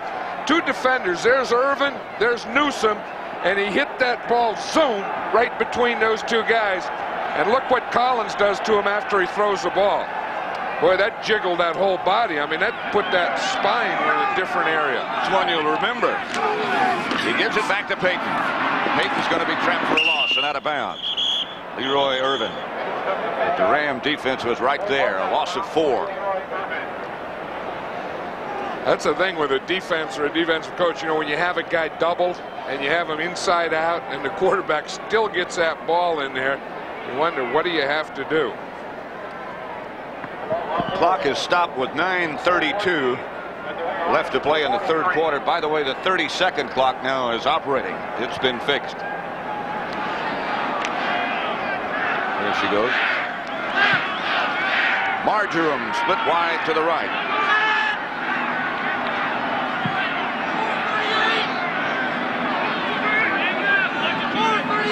Suey said something to Payton that made him move. The pitch is back to Suey, and he does not very much. There wasn't much there. Vince Newsom. And the pushing and shoving continues. Just about every play we're getting something going here now. There's Dennis McKinnon going in. It looks like, you know, he's had some knee problems all year, and he only practices 1 or 2 days a week and comes out and plays in the game. But I'll tell you, he's the tough guy of this team. He's the guy that catches all the inside passes. He's the guy that does the blocking for the sweeps. He does things that you don't see wide receivers doing much anymore. And he enjoys doing it. 3rd and 13. And his coach, Mike Ditka, enjoys talking about it. Marjoram in motion. Handoff. Up the middle is Suey. Gentry, I beg your pardon. Suey was out. There was Gentry who picked up the 8 yards. This might be close enough for Butler. what they're trying to do is make them think pass and then pop that trap in there to Gentry. This is a big decision now for Mike Ditka. It's 4th down. Do you go for the field goal? It would be a 52-yard field goal. Do you punt or do you go for it on 4th down? They're going for it on 4th down. 4th and 6. See what John Robinson is yelling to his defense. Watch out for him with that cadence to try and draw you off sides. McMahon says, I don't think we fooled him. We better take time out and talk this one over because we're 4th and 6, and that 30-second clock was down to 3. On the field. So, 7:55 remain in the 3rd quarter.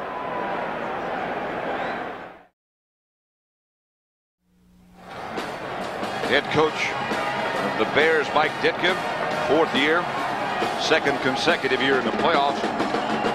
Tell me a little bit about his thinking here. Well, I know what he's thinking. You know, if you punt the ball and it goes into the end zone, they get it on the 20, you only picked up 15 yards.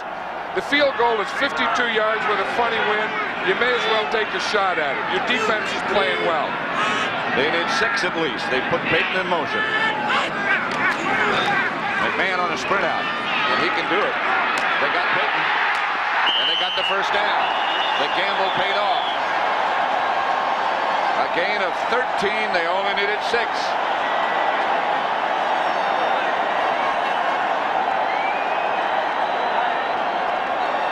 Hey, that's not a bad combination. You know, letting your quarterback take the ball, let him sprint out here, have blockers out in front of him. Now he can run or he can find someone open. Who does he find open but Walter Payton, who knew exactly where the 1st down marker was, got up beyond it, so when McMahon did see him and hit him, he had the 1st down. 1st and 10, Bears from the Ram 22. 7:47 left in the 3rd quarter. Here's Peyton, hit behind the line of scrimmage by Reggie Doss and Mike Wilcher for a loss. Here's Kevin Butler, rookie from Georgia, loosening up. He's wearing Fensick's jacket. Fensick's probably looking around. Where's my jacket? The kicker got your jacket. You know, Reggie Doss has done a good job today on that run. He sure has. The Ram defense has done a good job. Really have. They've been very, very solid. They need a big play or a break from their offense.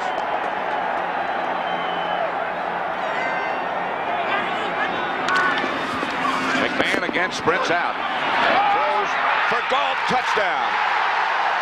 What a great throw from McMahon.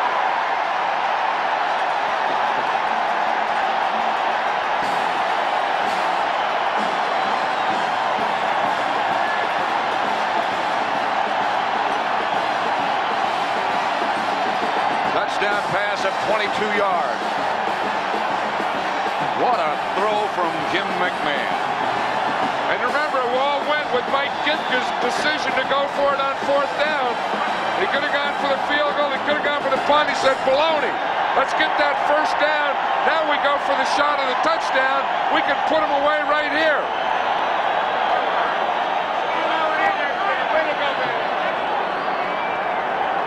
Fuller holding. Butler for the extra point.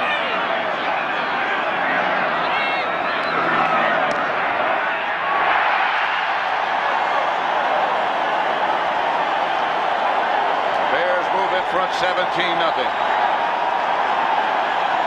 That was a good pass pattern down there by Willie Gall. He ran what we call a post corner. He starts into the post, then he goes back out to the corner as McMahon rolls. McMahon rolls left, has the blockers. What a shot he put in there to Willie Gall. And running to his left and throwing on the left to his run. Let's watch it here. Here's Willie Gall. Here, he's going to start up, start in, and back here. McMahon gets a ball, comes out here on the run, hits him right here. Now watch Gall. You see the motion come out here?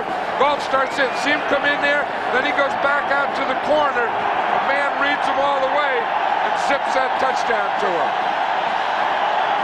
Now what does he do? Shake. Oh, boy. Doink. Give me a one right in the head there. I love it.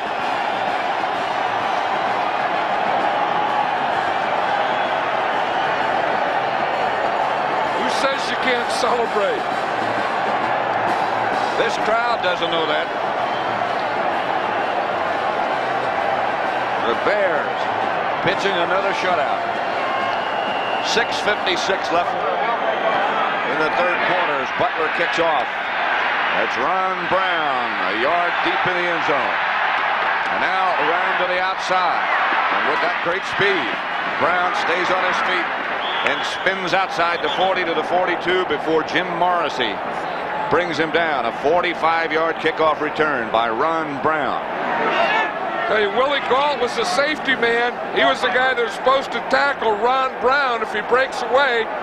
Gault was waiting. He was one man away from it, and he finally got blocked. Watch Gault. He's staying there. He's saying, where is he? Where is he? A Norwood fan, number 51, is going to come in. Watch him take Gault. Takes him right out of bounds. Gault gets in a reversal. Says, hey, I'm an offensive guy. Hey, I run fast. I don't fight. What do you want me to do? I'll race the guy to the end zone. Brock retreats. Ooh, Henry Ellard makes the reception, and Wilbur Marshall put a hat on him, a heavy hat. Yeah, they're going to be barking like dogs out there. Let's listen to that one again.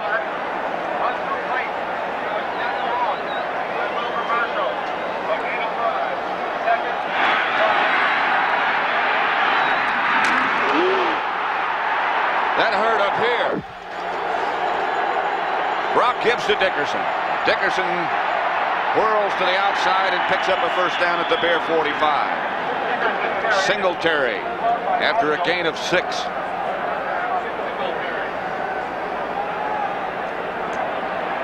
I'm sure he wanted to go for that fourth down play, and I'm sure he wanted to throw that ball in the end zone, and I'm sure he wanted to wear that headband again this week.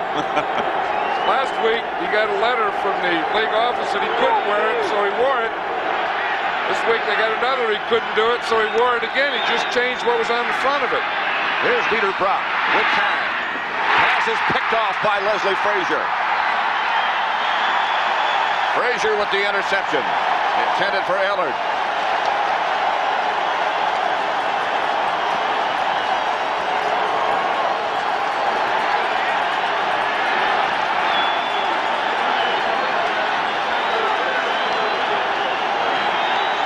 Some sort of a discussion,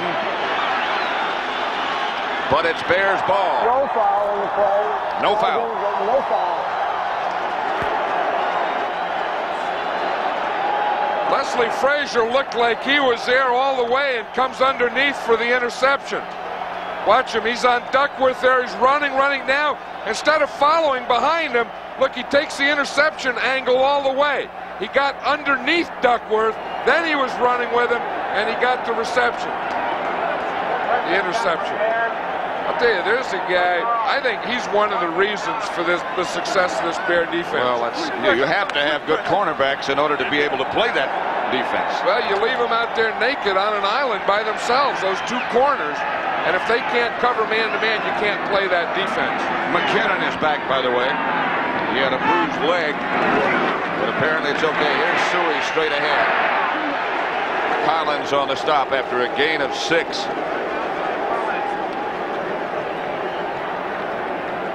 Look at that. Think they don't play tough in the second half? Well, you know, maybe they're the ones that wear you down. I know the Rams thought that they would be able to come in and run and wear this Bear defense down. Well, they got 2 today. Otis Wilson now, he's talking about New Orleans already. They got some work here to do before they go down there. 4:40 left in the third quarter. McMahon back to Peyton. And Peyton is stopped before he gets back to the line of scrimmage by Doug Reed. Refrigerator's ordering some more supplies. What he's doing, yeah, he's saying for the post game, look, when that game's over, I want a good supply in there. We got to refuel this thing. What would the refrigerator be talking about on the phone? I mean, usually they talk about coverages, adjustments. That's Steve McMichael talking to him now. Maybe they're talking about offense. If they get down there, they're going to put him in on the goal line package. Both of them? Both refrigerators, you mean? McMichael. Oh, no, not McMichael. It's third down. McMahon operates out of the spread. Chased by. Pass is incomplete. No flags, not yet. Emery Moorhead was the intended receiver. Vince Newsom was the Ram defender. I still say that this Ram team has played very good defense today, but they just can't get a play. They just can't get anything going.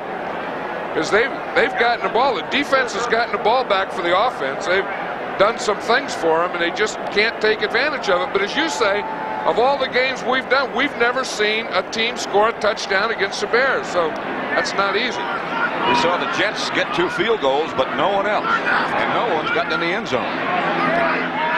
Irvin Johnson back deep.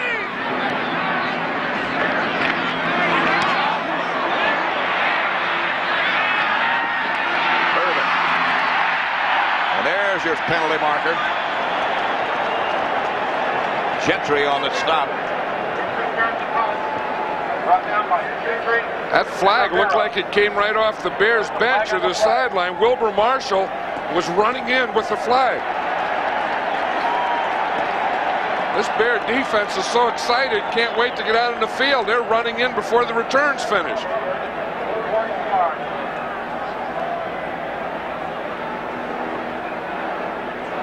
Here's Buddy Ryan looking on. Illegal block, number 33, on the return, 10 yards, first down. Yeah, that was number 33 is Charles White. He's there on Sean Gale, 23. You see Gale has the position on him, and he can't block him anywhere else, so he just gets that push in the back. 3:40 remaining, third quarter, and the Bears on top 17-0. Pat Summerall, John Madden at Soldier Field, Chicago. The Bears lead at 17-0. Look what they've done in the second half this year. Here at home, 122-19. They've held Eric Dickerson to just 44 yards rushing in 15 carries. Brock back over the head of Tony Hunter. Well over the head. The refrigerator was close to Brock on that one. The Bears used a different defense there, Pat. They had all 3 of their linebackers right in the middle behind McMichael and Fridge. Maybe that's what they were telling Perry on the phone. They were saying, look, when you see all those guys behind you, don't worry, that's what we're doing. We've got a whole bunch of guys right behind you.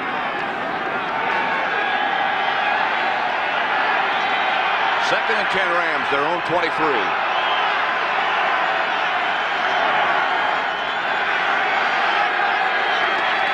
Brock is back again. Richard Dent, Dan Hampton. Brock started a step up and came down in the arms of Dan Hampton. That's the Bears' first sack of the day. Yeah, Dan Hampton comes on a stunt. You'll see McMichael here work out. Here's Hampton right here. He crosses, comes in right here, works through a bunch of blockers in here, and then gets to him. Watch him, 99. McMichael's comes, see, loops around. Now he comes up. There's 1 blocker, 2 blockers, works right through him, throws Hera aside, and sacks Dieter Brock. He had to go through a lot of guys to get there. The hard work at sack. Brock out of the pocket. Finally throws it over the head of David Hill. And the Rams once again will have to punt.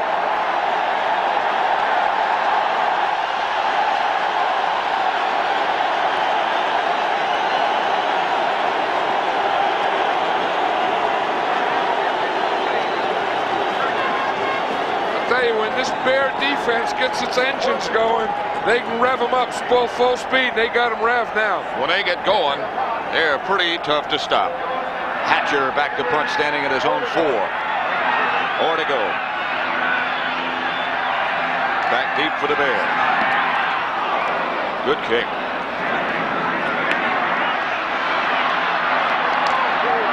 Or Ortego was hammered at about the 37-yard line by Norwood Van. 48-yard kick by Hatcher. Bears take over 1st and 10 at their own 39-yard line. Good kick. 17-0.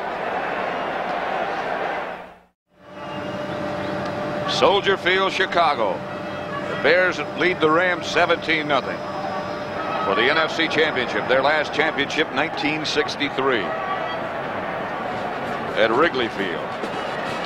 You know, when you talk to the Bears and their coaches, they all say it goes back to last year that this thing all started a year ago this time when they lost to the 49ers in San Francisco.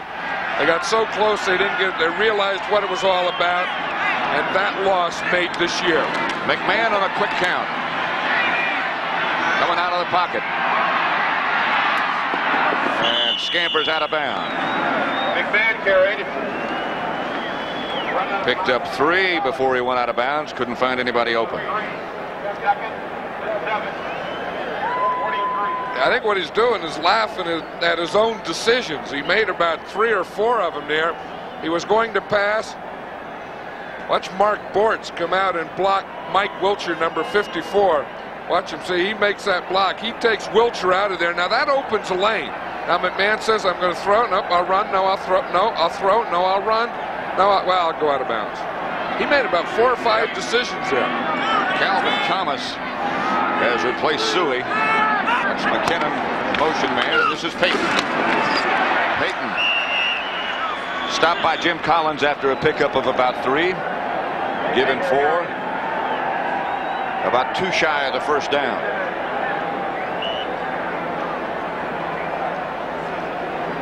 You talk about a guy that, you know, over the years has done so many things and worked and been the, you know, I mean, when the Bears have lost, when they've been a bad team, this guy's gaining over 1,000 yards. He's in Pro Bowls, but never got the one thing that they all want. That's a championship. They have checked him pretty well today. Figured in a couple of pass receptions. Here's Thomas. And now the Bears will have to punt. Reggie Doss again made the play. I know what McMahon's thinking there. He's thinking, you know, we ran that roll to the right side on 4th down. We got it. We ran it to the left for a touchdown. Why didn't we run it there on 3rd down and we wouldn't be punting now?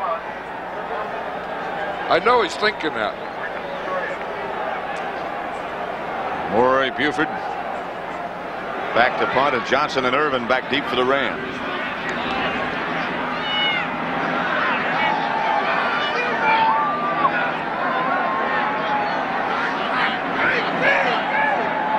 Buford from his 30.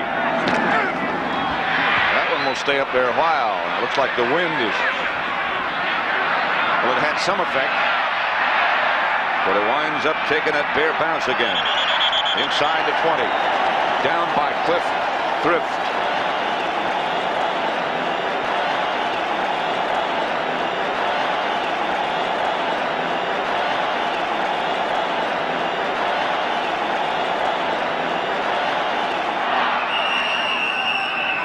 Again, confusion. So the Rams center wound up with the ball, and there come the penalty flags. That was a late flag. That had to be something way after the play. Defense number 99. 5 yards, still first down. Yeah, but how come the flag came out so late? Encroachment, that's number 99, and that happens well before the play. Now he starts, now he goes. Now the flag comes way late on that one. I mean, encroachment is something you do before the ball starts. Early. 1st and 5. Rams have the ball their own 23. Less than a minute left, 3rd quarter. Brock back to throw. Going deep for Duckworth. And Frazier almost picked it off. And Refrigerator almost buried Dieter Brock right here at Soldier Field. Well, I'll tell you, did he get him after he threw the ball? Oh, boy, that is a big load. Watch the Fridge here. He comes in here when Brock throws the ball.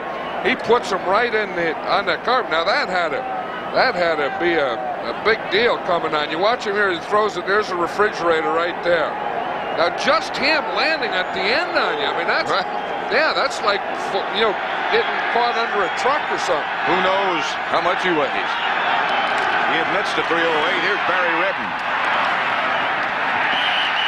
First carry for him, and it doesn't get much as Dan Hampton makes the stop. That's the formation they use when they run their option play. And that was the option play there. That was going to be an option. That's why Redden carried it for the first time. It's set up. We'll see Redden come here with the ball. Now Dickerson is trailing here.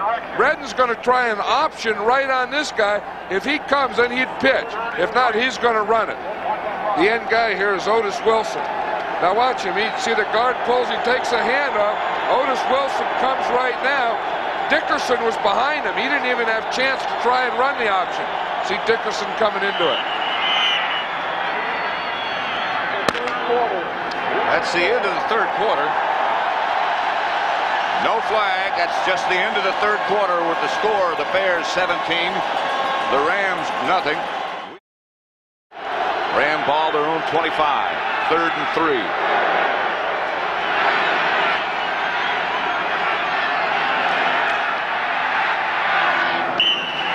Bears had a blitz going. Pass was intended for Ellard. Brock had no chance to set up. Marshall was coming. William Perry was close. I'll tell you, he was close. You know, a lot of people think the offensive people say, well, you know, Perry really isn't a good defensive player. He is a good defensive player.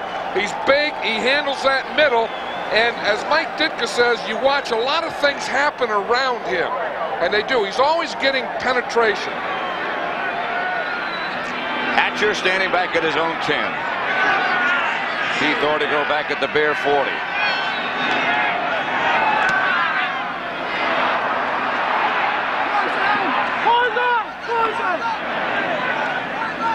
Ortego waving, get away from it. It finally bounces out of bounds.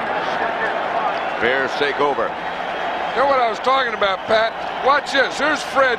He's going against Ken Hill here, but watch how he takes it. He takes a pile and just knocks it back. Then a lot of things can happen on the other side of that. But watch him go as he's here. He has a good take on him, a stance. Now watch him just take Hill, just push it. Push, push, push, push, push another guy. Dickerson trying to get him. But see how piles and stuff happen around him. I mean, he gets into that backfield. Big William Perry. 300 plus. Yeah, when he gets it going one way, if you're the other way, it's hard to stop it. He's a good athlete. Reitman in motion, and McMahon gives to Payton, who slips down. Picked up maybe a yard. That was an interesting story. Dale Hatcher, the Ram punter, went to Clemson with William Perry and was telling us what a good diver he is. Yeah, I guess they have a good swimming and diving team at Clemson, and when Perry would go out to dive, students and people would come from all over to watch him. And he would hit that board and darn near snap it down. Then when he hit the water, it would all come up over him, and people would just marvel. The diving coach said he could have made the team as a diver. That's right. And he's a good basketball player. Here's McMahon back to throw. Down he goes for the 3rd time of the day by Doug Reed. 14:02 left to play. 1 quarter away from the Super Bowl. Yeah, I don't know if McMahon is hurt or not. He's limping around. Maybe that could just be the result of what happens over the years, T.N.E., but he gets hit. He's trying to spin out. You see, and he gets that left leg twisted. He got up limping. I think he's shaking it off. That's the one that was his bad one. That's the one that he has the big brace on. Neither one of them, neither knee is really 100% though. But the left one's his real bad one. He calls that his bionic knee. Back to throw again. And now he got the screen pass out to Payton. Payton has not much room to roam. Eckern out there along with Leroy Irvin to make the stop. McMahon upset with himself, or perhaps didn't like that selection of plays. I'll guarantee you that's what it was. He didn't like that play call. And he said, what the heck are we calling that for on 3rd and long? Yeah, you know, he and Mike Ditka went for, remember that period of time? Yeah. They went for 1 month and didn't talk to each other. Not a word was exchanged between the two. I'll bet you right now that he's not. See, he goes and talks to guys like linemen, gets close to the heater, talks to Richard Dent, defensive guys. Line drive kick goes out of bounds, and the Rams will take over. But again, they have a long way to go. They'll start from their own 29-yard line. A 47-yard punt by Buford. Ditka says he thinks half of the things that McMahon does are just to aggravate him. 17-0 they lead. That's a friend of yours, John. There's Bill Murray. I remember when that hat that he's wearing, I have no idea where he got it, but I think that's an old football helmet. That's the way they used to wear it. Remember, they were like leather helmets, and then they would roll them up and put them in their back pockets when they weren't playing. Bill Murray would wear that. He's down there coaching. He's probably taking credit for that call, that touchdown call, that roll left post corner. Ought to be flying an airplane with two wings. Here's Dickerson. There's nothing there for him. He only got a couple yards. Singletary again, the first man there. He got 3. Fencing with an assist. You know, guys like Bill Murray were Chicago Bear fans for years, you know, and they always had to defend it. I mean, they were Cubs fans and Bear fans, and, oh, you're from Chicago, they laugh at him. Now that they're winning, Bill Murray's out there in the sideline. Wonder how he got down there anyway. He wore that hat. I know, the league office won't like that, and they won't like McMahon's headband, but they aren't going to like that either. 2nd and 7 it is. This is Hunter moving, and Brock back to throw. They get it outside to Hunter, and nobody's even close. Tony Hunter out to about the 47. Duerson tripped him up after a gain of 15. I'm surprised Tony Hunter cut back to the inside because there was no one on the outside. He caught the ball. There was no one at all out there, and it looks like he cuts back in. Here he is in motion. When he comes out here, no one covers him, and he turns the ball up. But then he turned it back in. Watch him. He comes in motion, fakes the block, comes out here. There's no one out here at all. Now, why he just didn't stay out here in the sideline? He cut back into double D. David Duerson. Off first down, they pitch back to Dickerson. Dickerson tries to find some room, and there's just nothing there. Otis Wilson chased him out of bounds. They have kept Eric Dickerson, the great Eric Dickerson, under control. Well, you know, the last 2 times they played, or both times, Eric Dickerson gained over 100 yards on this team. Of course, you know what he did last week, that 248. That's a full day's work.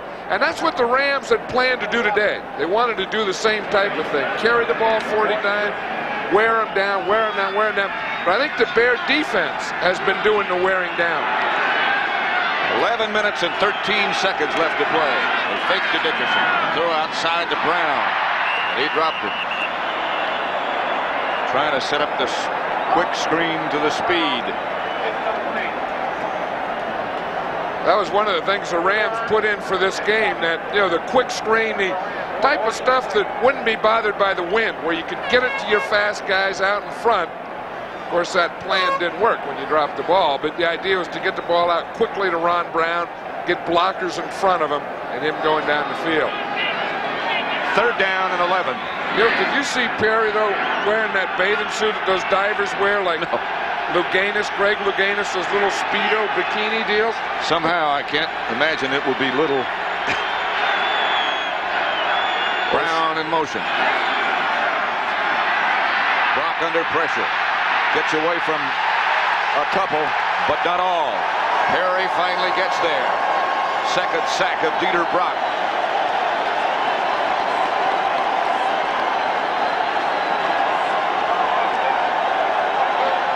Again, the Rams will have to punt.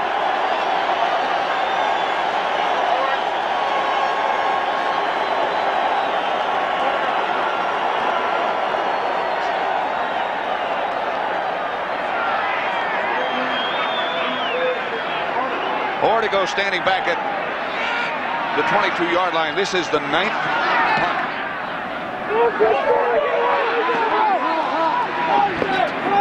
And it goes out of bounds. Beg your pardon, the 7th punt. You know, we always talk about stunts. Let's watch one. Here's Perry. This is how they got there. He goes first. Hampton, he comes second across. Now Hampton gets there first. Dieter Brock has to get, and then Perry falls on him. Watch the two guys cross. See Refridge go first. Hampton comes around. Hampton's free. He makes Dieter Brock put the ball down, spin around. Now here comes the Refrigerator and a whole bunch of other guys. Holy moly. Wilbur Marshall, the Refrigerator, full package. And they all met right at number 5. 10:40 left to play. Peyton gets the carry. Chase, Leroy Irvin. After a pickup of just a couple. Mike Wilcher. You know, all the hoopla around this game about the game between, you know, Dickerson on one side, Peyton on the other, then the two great running, but really hasn't turned into that. No, it hasn't. Both of them have been checked. Both defenses have done a good job at checking them. You know, they both went in. That's the thing they had to do. They've done that part of it well. I think the difference here is Jim McMahon. Few snow flurries are starting to appear. The clock now shows less than 10 minutes. Second down and 9. Meisner, who leaps into the Bear backfield. Flags are down. Greg Meisner, the nose tackle, he has a call. If he thinks it's pass, he yells turkey, turkey, turkey. Run, he yells rabbit, rabbit, rabbit. Defense, 6-9. He didn't have any call from when to start the play, though. He called a rabbit for himself and started to run. But if he started, Hilgenberg didn't move the ball. He just started. He grabbed McMahon there. McMahon said, no, no, no. Peyton goes over to help McMahon, hold McMahon up and grab Meisner off. I would like to hear that conversation between those three guys. Perhaps you can see some of those snow flurries, which have just started to appear. I think it's only fitting. A championship game in Chicago, there should be some snow. I agree. McMahon back to Peyton. He is met right at the line of scrimmage. That'll bring up a third down situation. Jeter was the first man in white to hit him.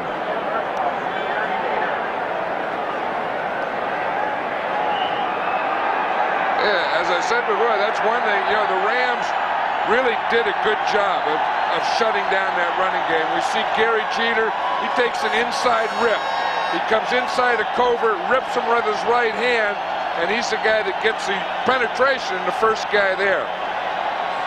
This is one of the few places that they cheer bad weather. Yeah, but it should. I mean, the elements owe it to Chicago to be here today. Snow should be here today. You have to show up. It's Peyton again, and he did not get the first down, and the Bears will have to punt again. They lead 17-0. There is our cameraman on the opposite side of the field. Hey, he's way up on top. I mean, you talk about elements. There's a man in the elements. It's our buddy Herman Lang. He spent a lot of years in blimps and stuff like that. It's okay with him. He doesn't care. Hell, these guys don't either.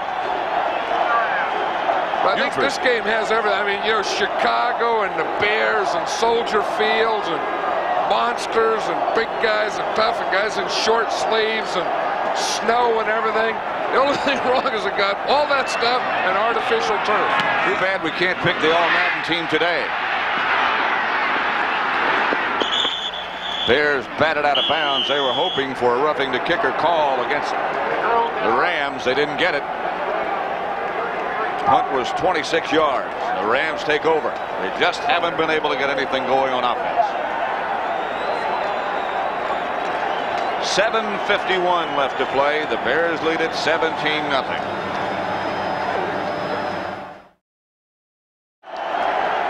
There is our location.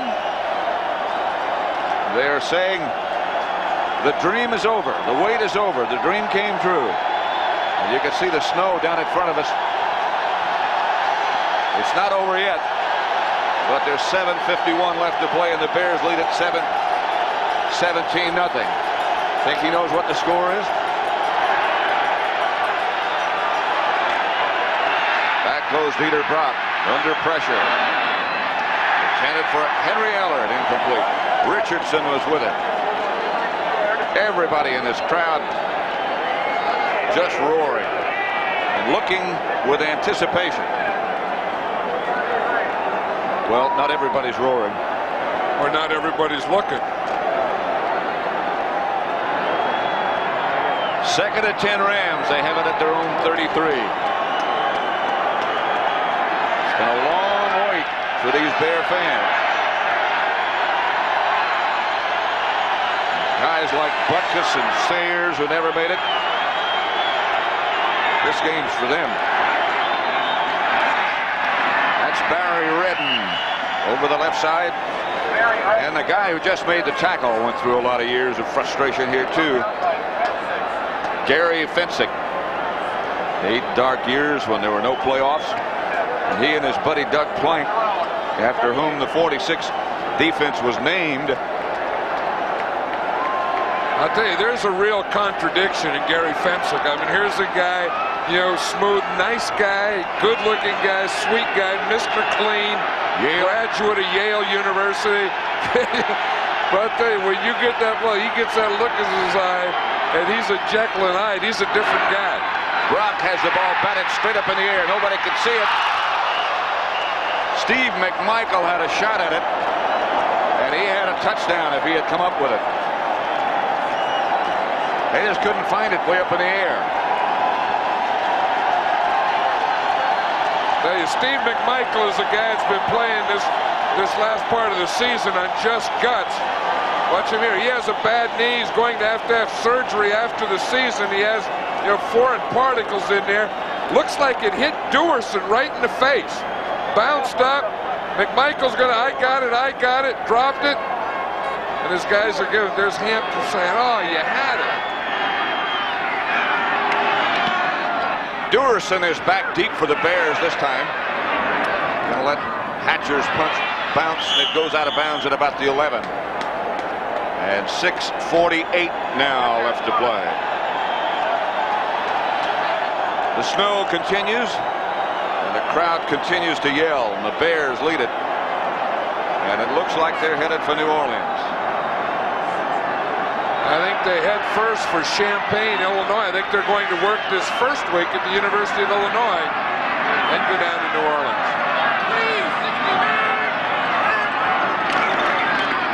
McMahon gives to Peyton. Peyton finds very little running room. It's been that way all day.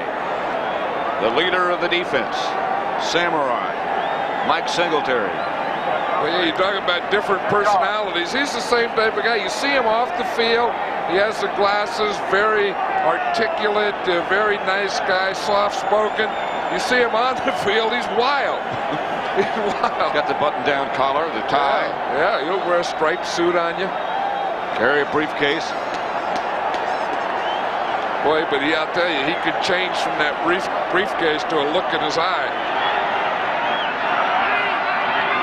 Second and 10 at the 11. And McMahon's going to go to work. He does. Intended for Reitman. Too far in front.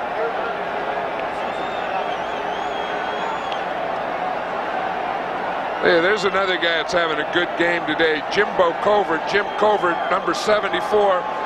You know, he's had it every game that we've seen. Last week it was against Leonard Marshall, and he's had it against Jeff Coat. He's had it against all those guys. He's the captain of this Bear offense. He's another of those that was drafted in 1983. Yeah, that's quite a tribute, you know, for a guy just to be in his third year, be in the Pro Bowl, and be the captain. McMahon will operate this time out of the spread.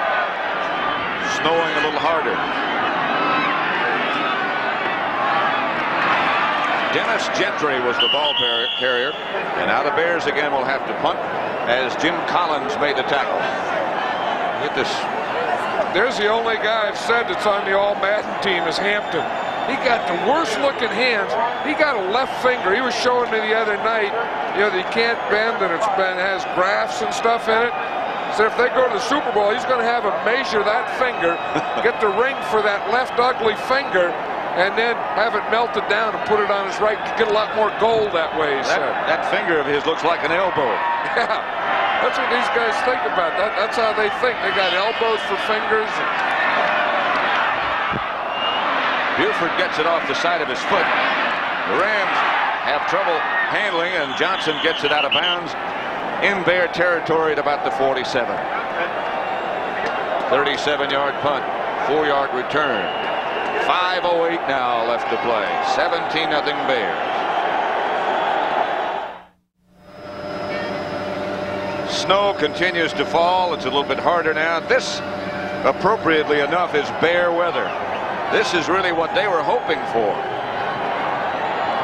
They like to do that, those linemen, you know, get out there, snow, cold, windy, and get those shirt sleeves, you know, roll the sleeves up, get those big arms hanging out there. They got them all pumped up, you know, big old arms on them. But let's see if you can see those fingers. Those are bad-looking hands. I mean, he bends his hand, and only a couple of things bend. I mean, some stay straight and a few bend. He said, I hate to shake hands. I keep my hands in my pockets a lot. There have been some years of frustration for him around here, too.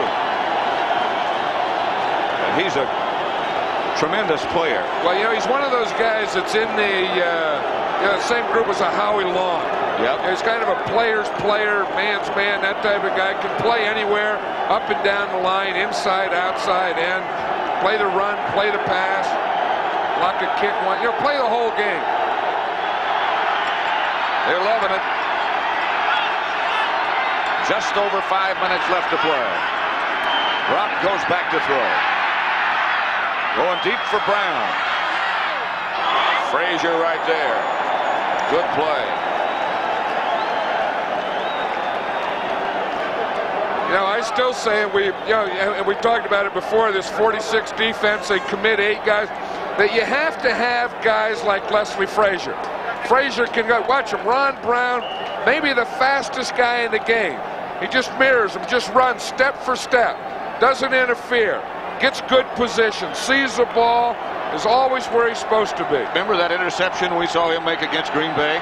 The greatest play by a defensive back I've ever seen in my life. 2nd and 10, they give to Redden. Redden will have enough, I believe, for a Ram first down before Duerson and Fensick bring him down. A pickup of 11. And they will move the sticks, I believe. One thing, they popped that right through there between the line. You know, they thought maybe they would be able to get a little of that inside running. Of course, now I think it's too little, too late. But it goes down. Excuse me, 4.5 minutes, I was just going to say. Yeah, I was just saying, I think the Rams are this year like the Bears were a year ago against the 49ers. And the Bears were like the 49ers were last year. Same record. To Dickerson. Otis Wilson. They're in a hurry. A loss of 2. Even in a great year last year, the 49ers, no team has ever recorded back-to-back shutouts in playoff history. That's some accomplishment. And again, don't want to say it too many times, but we still haven't seen anybody in that Bear end zone in the 5 games we've done. There's Buddy Ryan. He's the engineer or the architect of this defense. And those players all love Buddy. He doesn't even call him by name, just calls him by number and nickname.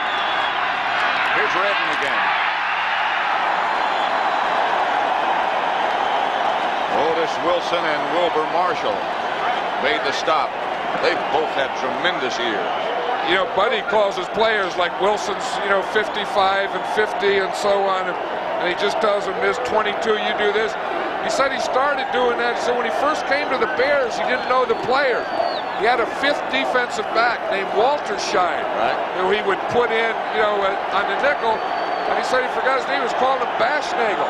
He said he'd get 3rd line and say, Bashnagel, Bashnagel. The Bashnagel, he was a receiver. He was a wide receiver, right. Here's Brock on 3rd down. Chased by Dent and down. And the ball is loose, and the Bears have it. This is Wilbur Marshall with the ball.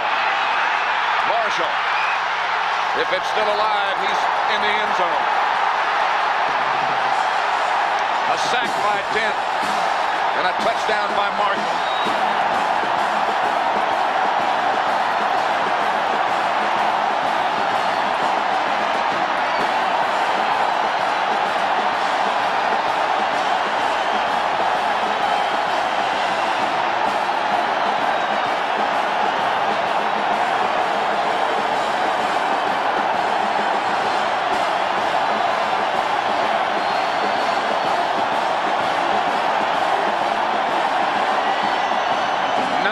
different Bear defensive players have scored touchdowns this year. That was Wilber Marshall.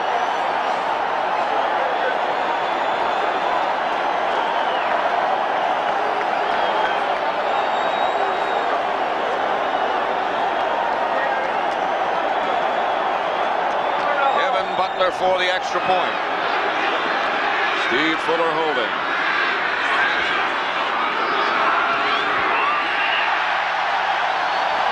Like almost everything else, the extra point is perfect.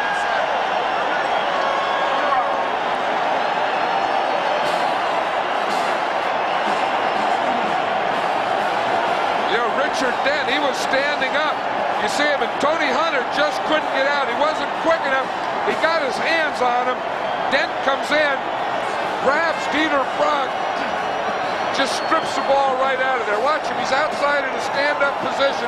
See Hunter, 87, tries to turn out, and then Pankey tries to get out. They can't. He just strips and turns him. The ball comes flying out. Wilber Marshall picks it up, finishes it off. What 2 playoff games Richard Dent has had. Marshall got away from Dickerson. Now he's picked up a convoy. Richard Dent last week against the Giants played, I think, the most dominant game that I've ever seen a defensive lineman play. Marshall and Wilson and the Bear fans.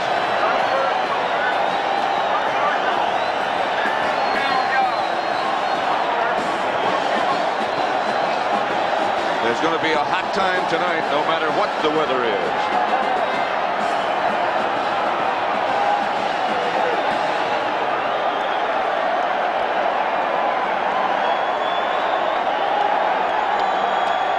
There's Walter Payton. It's been a long time coming. Brown. And a penalty marker is down, and Brown is off to the races. Cut down by Kevin Butler. That might help him make the All-Madden team, but they're going to bring everything back. Hey, he had to get out there. He was in a foot race. The kicker was in a foot race with Ron Brown to the sideline. Kevin Butler got him. Of course, it didn't count anyway, but it looked good. I have to believe Kevin Butler might lose that race most every time.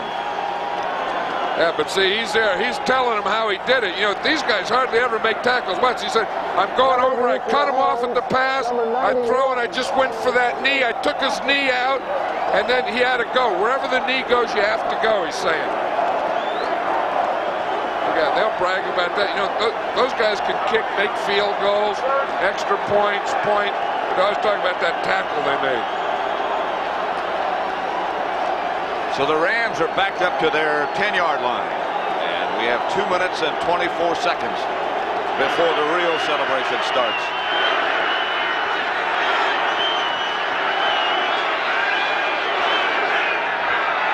It's Redden on the draw play.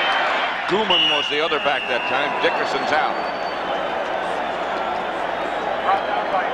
I'll tell you, maybe one of the most underrated players on that defense is Wilber Marshall. You know, he's been all over the place. Not to Mike Ditka. I mean, he's the guy that has to cover the tight end man-to-man, make the plays, has the speed, makes the hits. That's a 2-minute warning, and the Bears have it locked. The unusual Bear quarterback, Jim McMahon.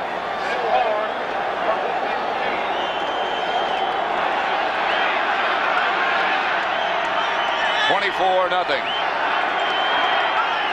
Bears over the Rams. Brock to Redden again. Redden hammers outside to about the 30. Reggie Phillips on the stop. Most of the regular defenders are out of it. The game, I mean, the defense. Most of the crowd will be out of it. As I said, unusual. He has a reaction for everything, doesn't he? That's really his way of saying how happy he is. That guy's a beaut, but I think of all the guys in the league now that I've met, we've spent time with, I think it'd be more fun coaching him than any of them. Brock gets it outside to Bobby Duckworth. Duckworth is nailed out of bounds. Michael and Hampton and the rest getting a little rest. Ron Rivera made the stop. Clock stops with 1:14 left to play.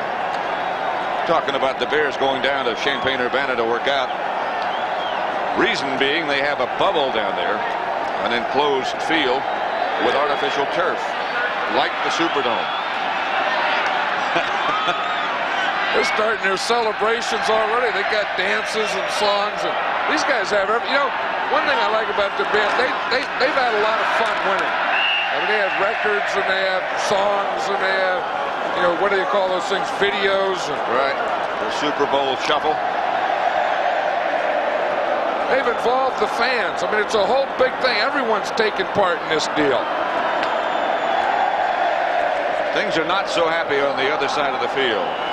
This game, the NFC Championship, worth $18,000 for both teams. And Hampton looking on. And of course, when they go to the Super Bowl, the winner gets $36,000. So it's not without its rewards, other than the acceptance and adoration of the fans. I'll tell you, but more in the money, though, Pat, the big thing's that ring. The ball again. Let's say it was dead. Mike Ditka. Clock still running with 30 seconds on the clock. Nobody has left. I mean, the place is still absolutely full. Well, they've been waiting too long for this to leave. I mean, you don't wait all those years, all this time, and then finally get it and then leave early. They're going to stay. I bet you the players won't even want to leave the field. That's going to be it.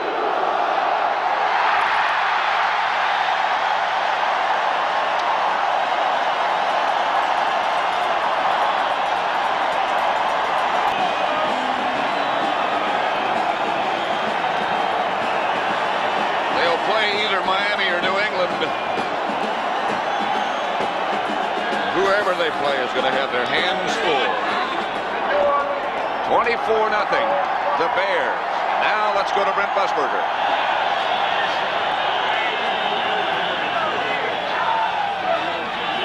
And finally, a Super Bowl for the Chicago Bears. Walter Payton hugging Virginia and Ed McCaskey, and now linebacker Otis Wilson inside the Bear locker room for the owners of the Chicago Bears.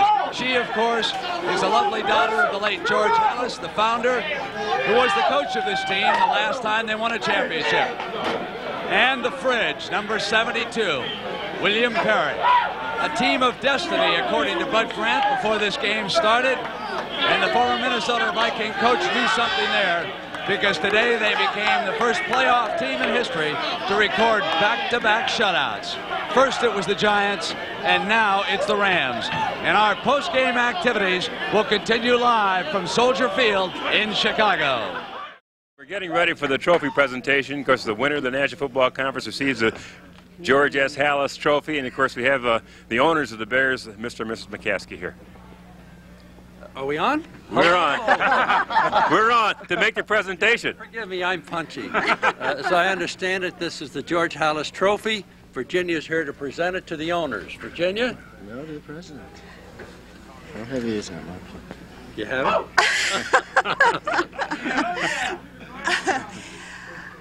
First of all, I want to thank all the coaches, the Chicago Bear coaches, and the Chicago Bear players. I'd hate to think that I had to do this over in the other side of the locker room area.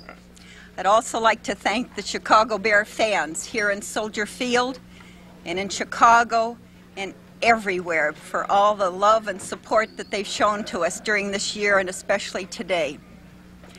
This trophy was established by the National League owners in March of 1984. And last year the 49ers won it, but there wasn't a ceremony like this. The trophy wasn't ready for presentation. So this year we have it right here in Chicago. Well, Mrs. McCaskey, of course, Virginia McCaskey is George Hallis's daughter. Congratulations to you, but you're going to make your presentation, of course, to the president of the Chicago Bears. Yes, I am. I just want to mention first that a lot of people have said to me this week, or this year, isn't it too bad your dad wasn't here to see this? Well, I think he's been with us the whole season, and I think he's here with us now, and he'll be with us always. And it's a special honor and privilege for me to present this trophy to Ed McCaskey, the chairman of the board, to Michael McCaskey, president of the Bears, and to our coach of the year and every year, Mike Ditka. Congratulations. Thank you very much. Congratulations. Mike, I'm gonna go ahead and move over to your coach, Mike Ditka, who made a lot of critical decisions. Of course, for all, congratulations to you, Mike, and the Chicago Bears for, you know, this an outstanding season and a great victory today. Well, we did it this way all year as a team, and boy, I say we played hard, and I got to give the Rams all the credit in the world. What a good football team, and what a great, well-coached team John did. We had a work cut out. We made some breaks early and held up. Well, one break you made for yourself was a crucial play on 4th and 6. You went for it when everybody, you know, I want to know what your thinking was on it. You made the first down and eventually score. Here's the play right here, 4th and 6, and then we ended up with a touchdown pass to Willie Galt. But well, the only reason we went for that, Irv, is because I knew that a lot of people would question it. So we just decided to go for it. Oh, well, it's easy to say that now that you won it, but what did go through your mind at the time? We wouldn't have gained anything punting the football, really. You know, to punt the ball inside the 10-yard line would have been really a fluke, so we just figured that whether start them on the 20 or start them on the 35, that's all it was. So it was 15 yards gain, so we figured we'd go ahead and try to make it. All right, Mike, congratulations to you and the Chicago Bears. And, you know, let's go back to Brent Musburger.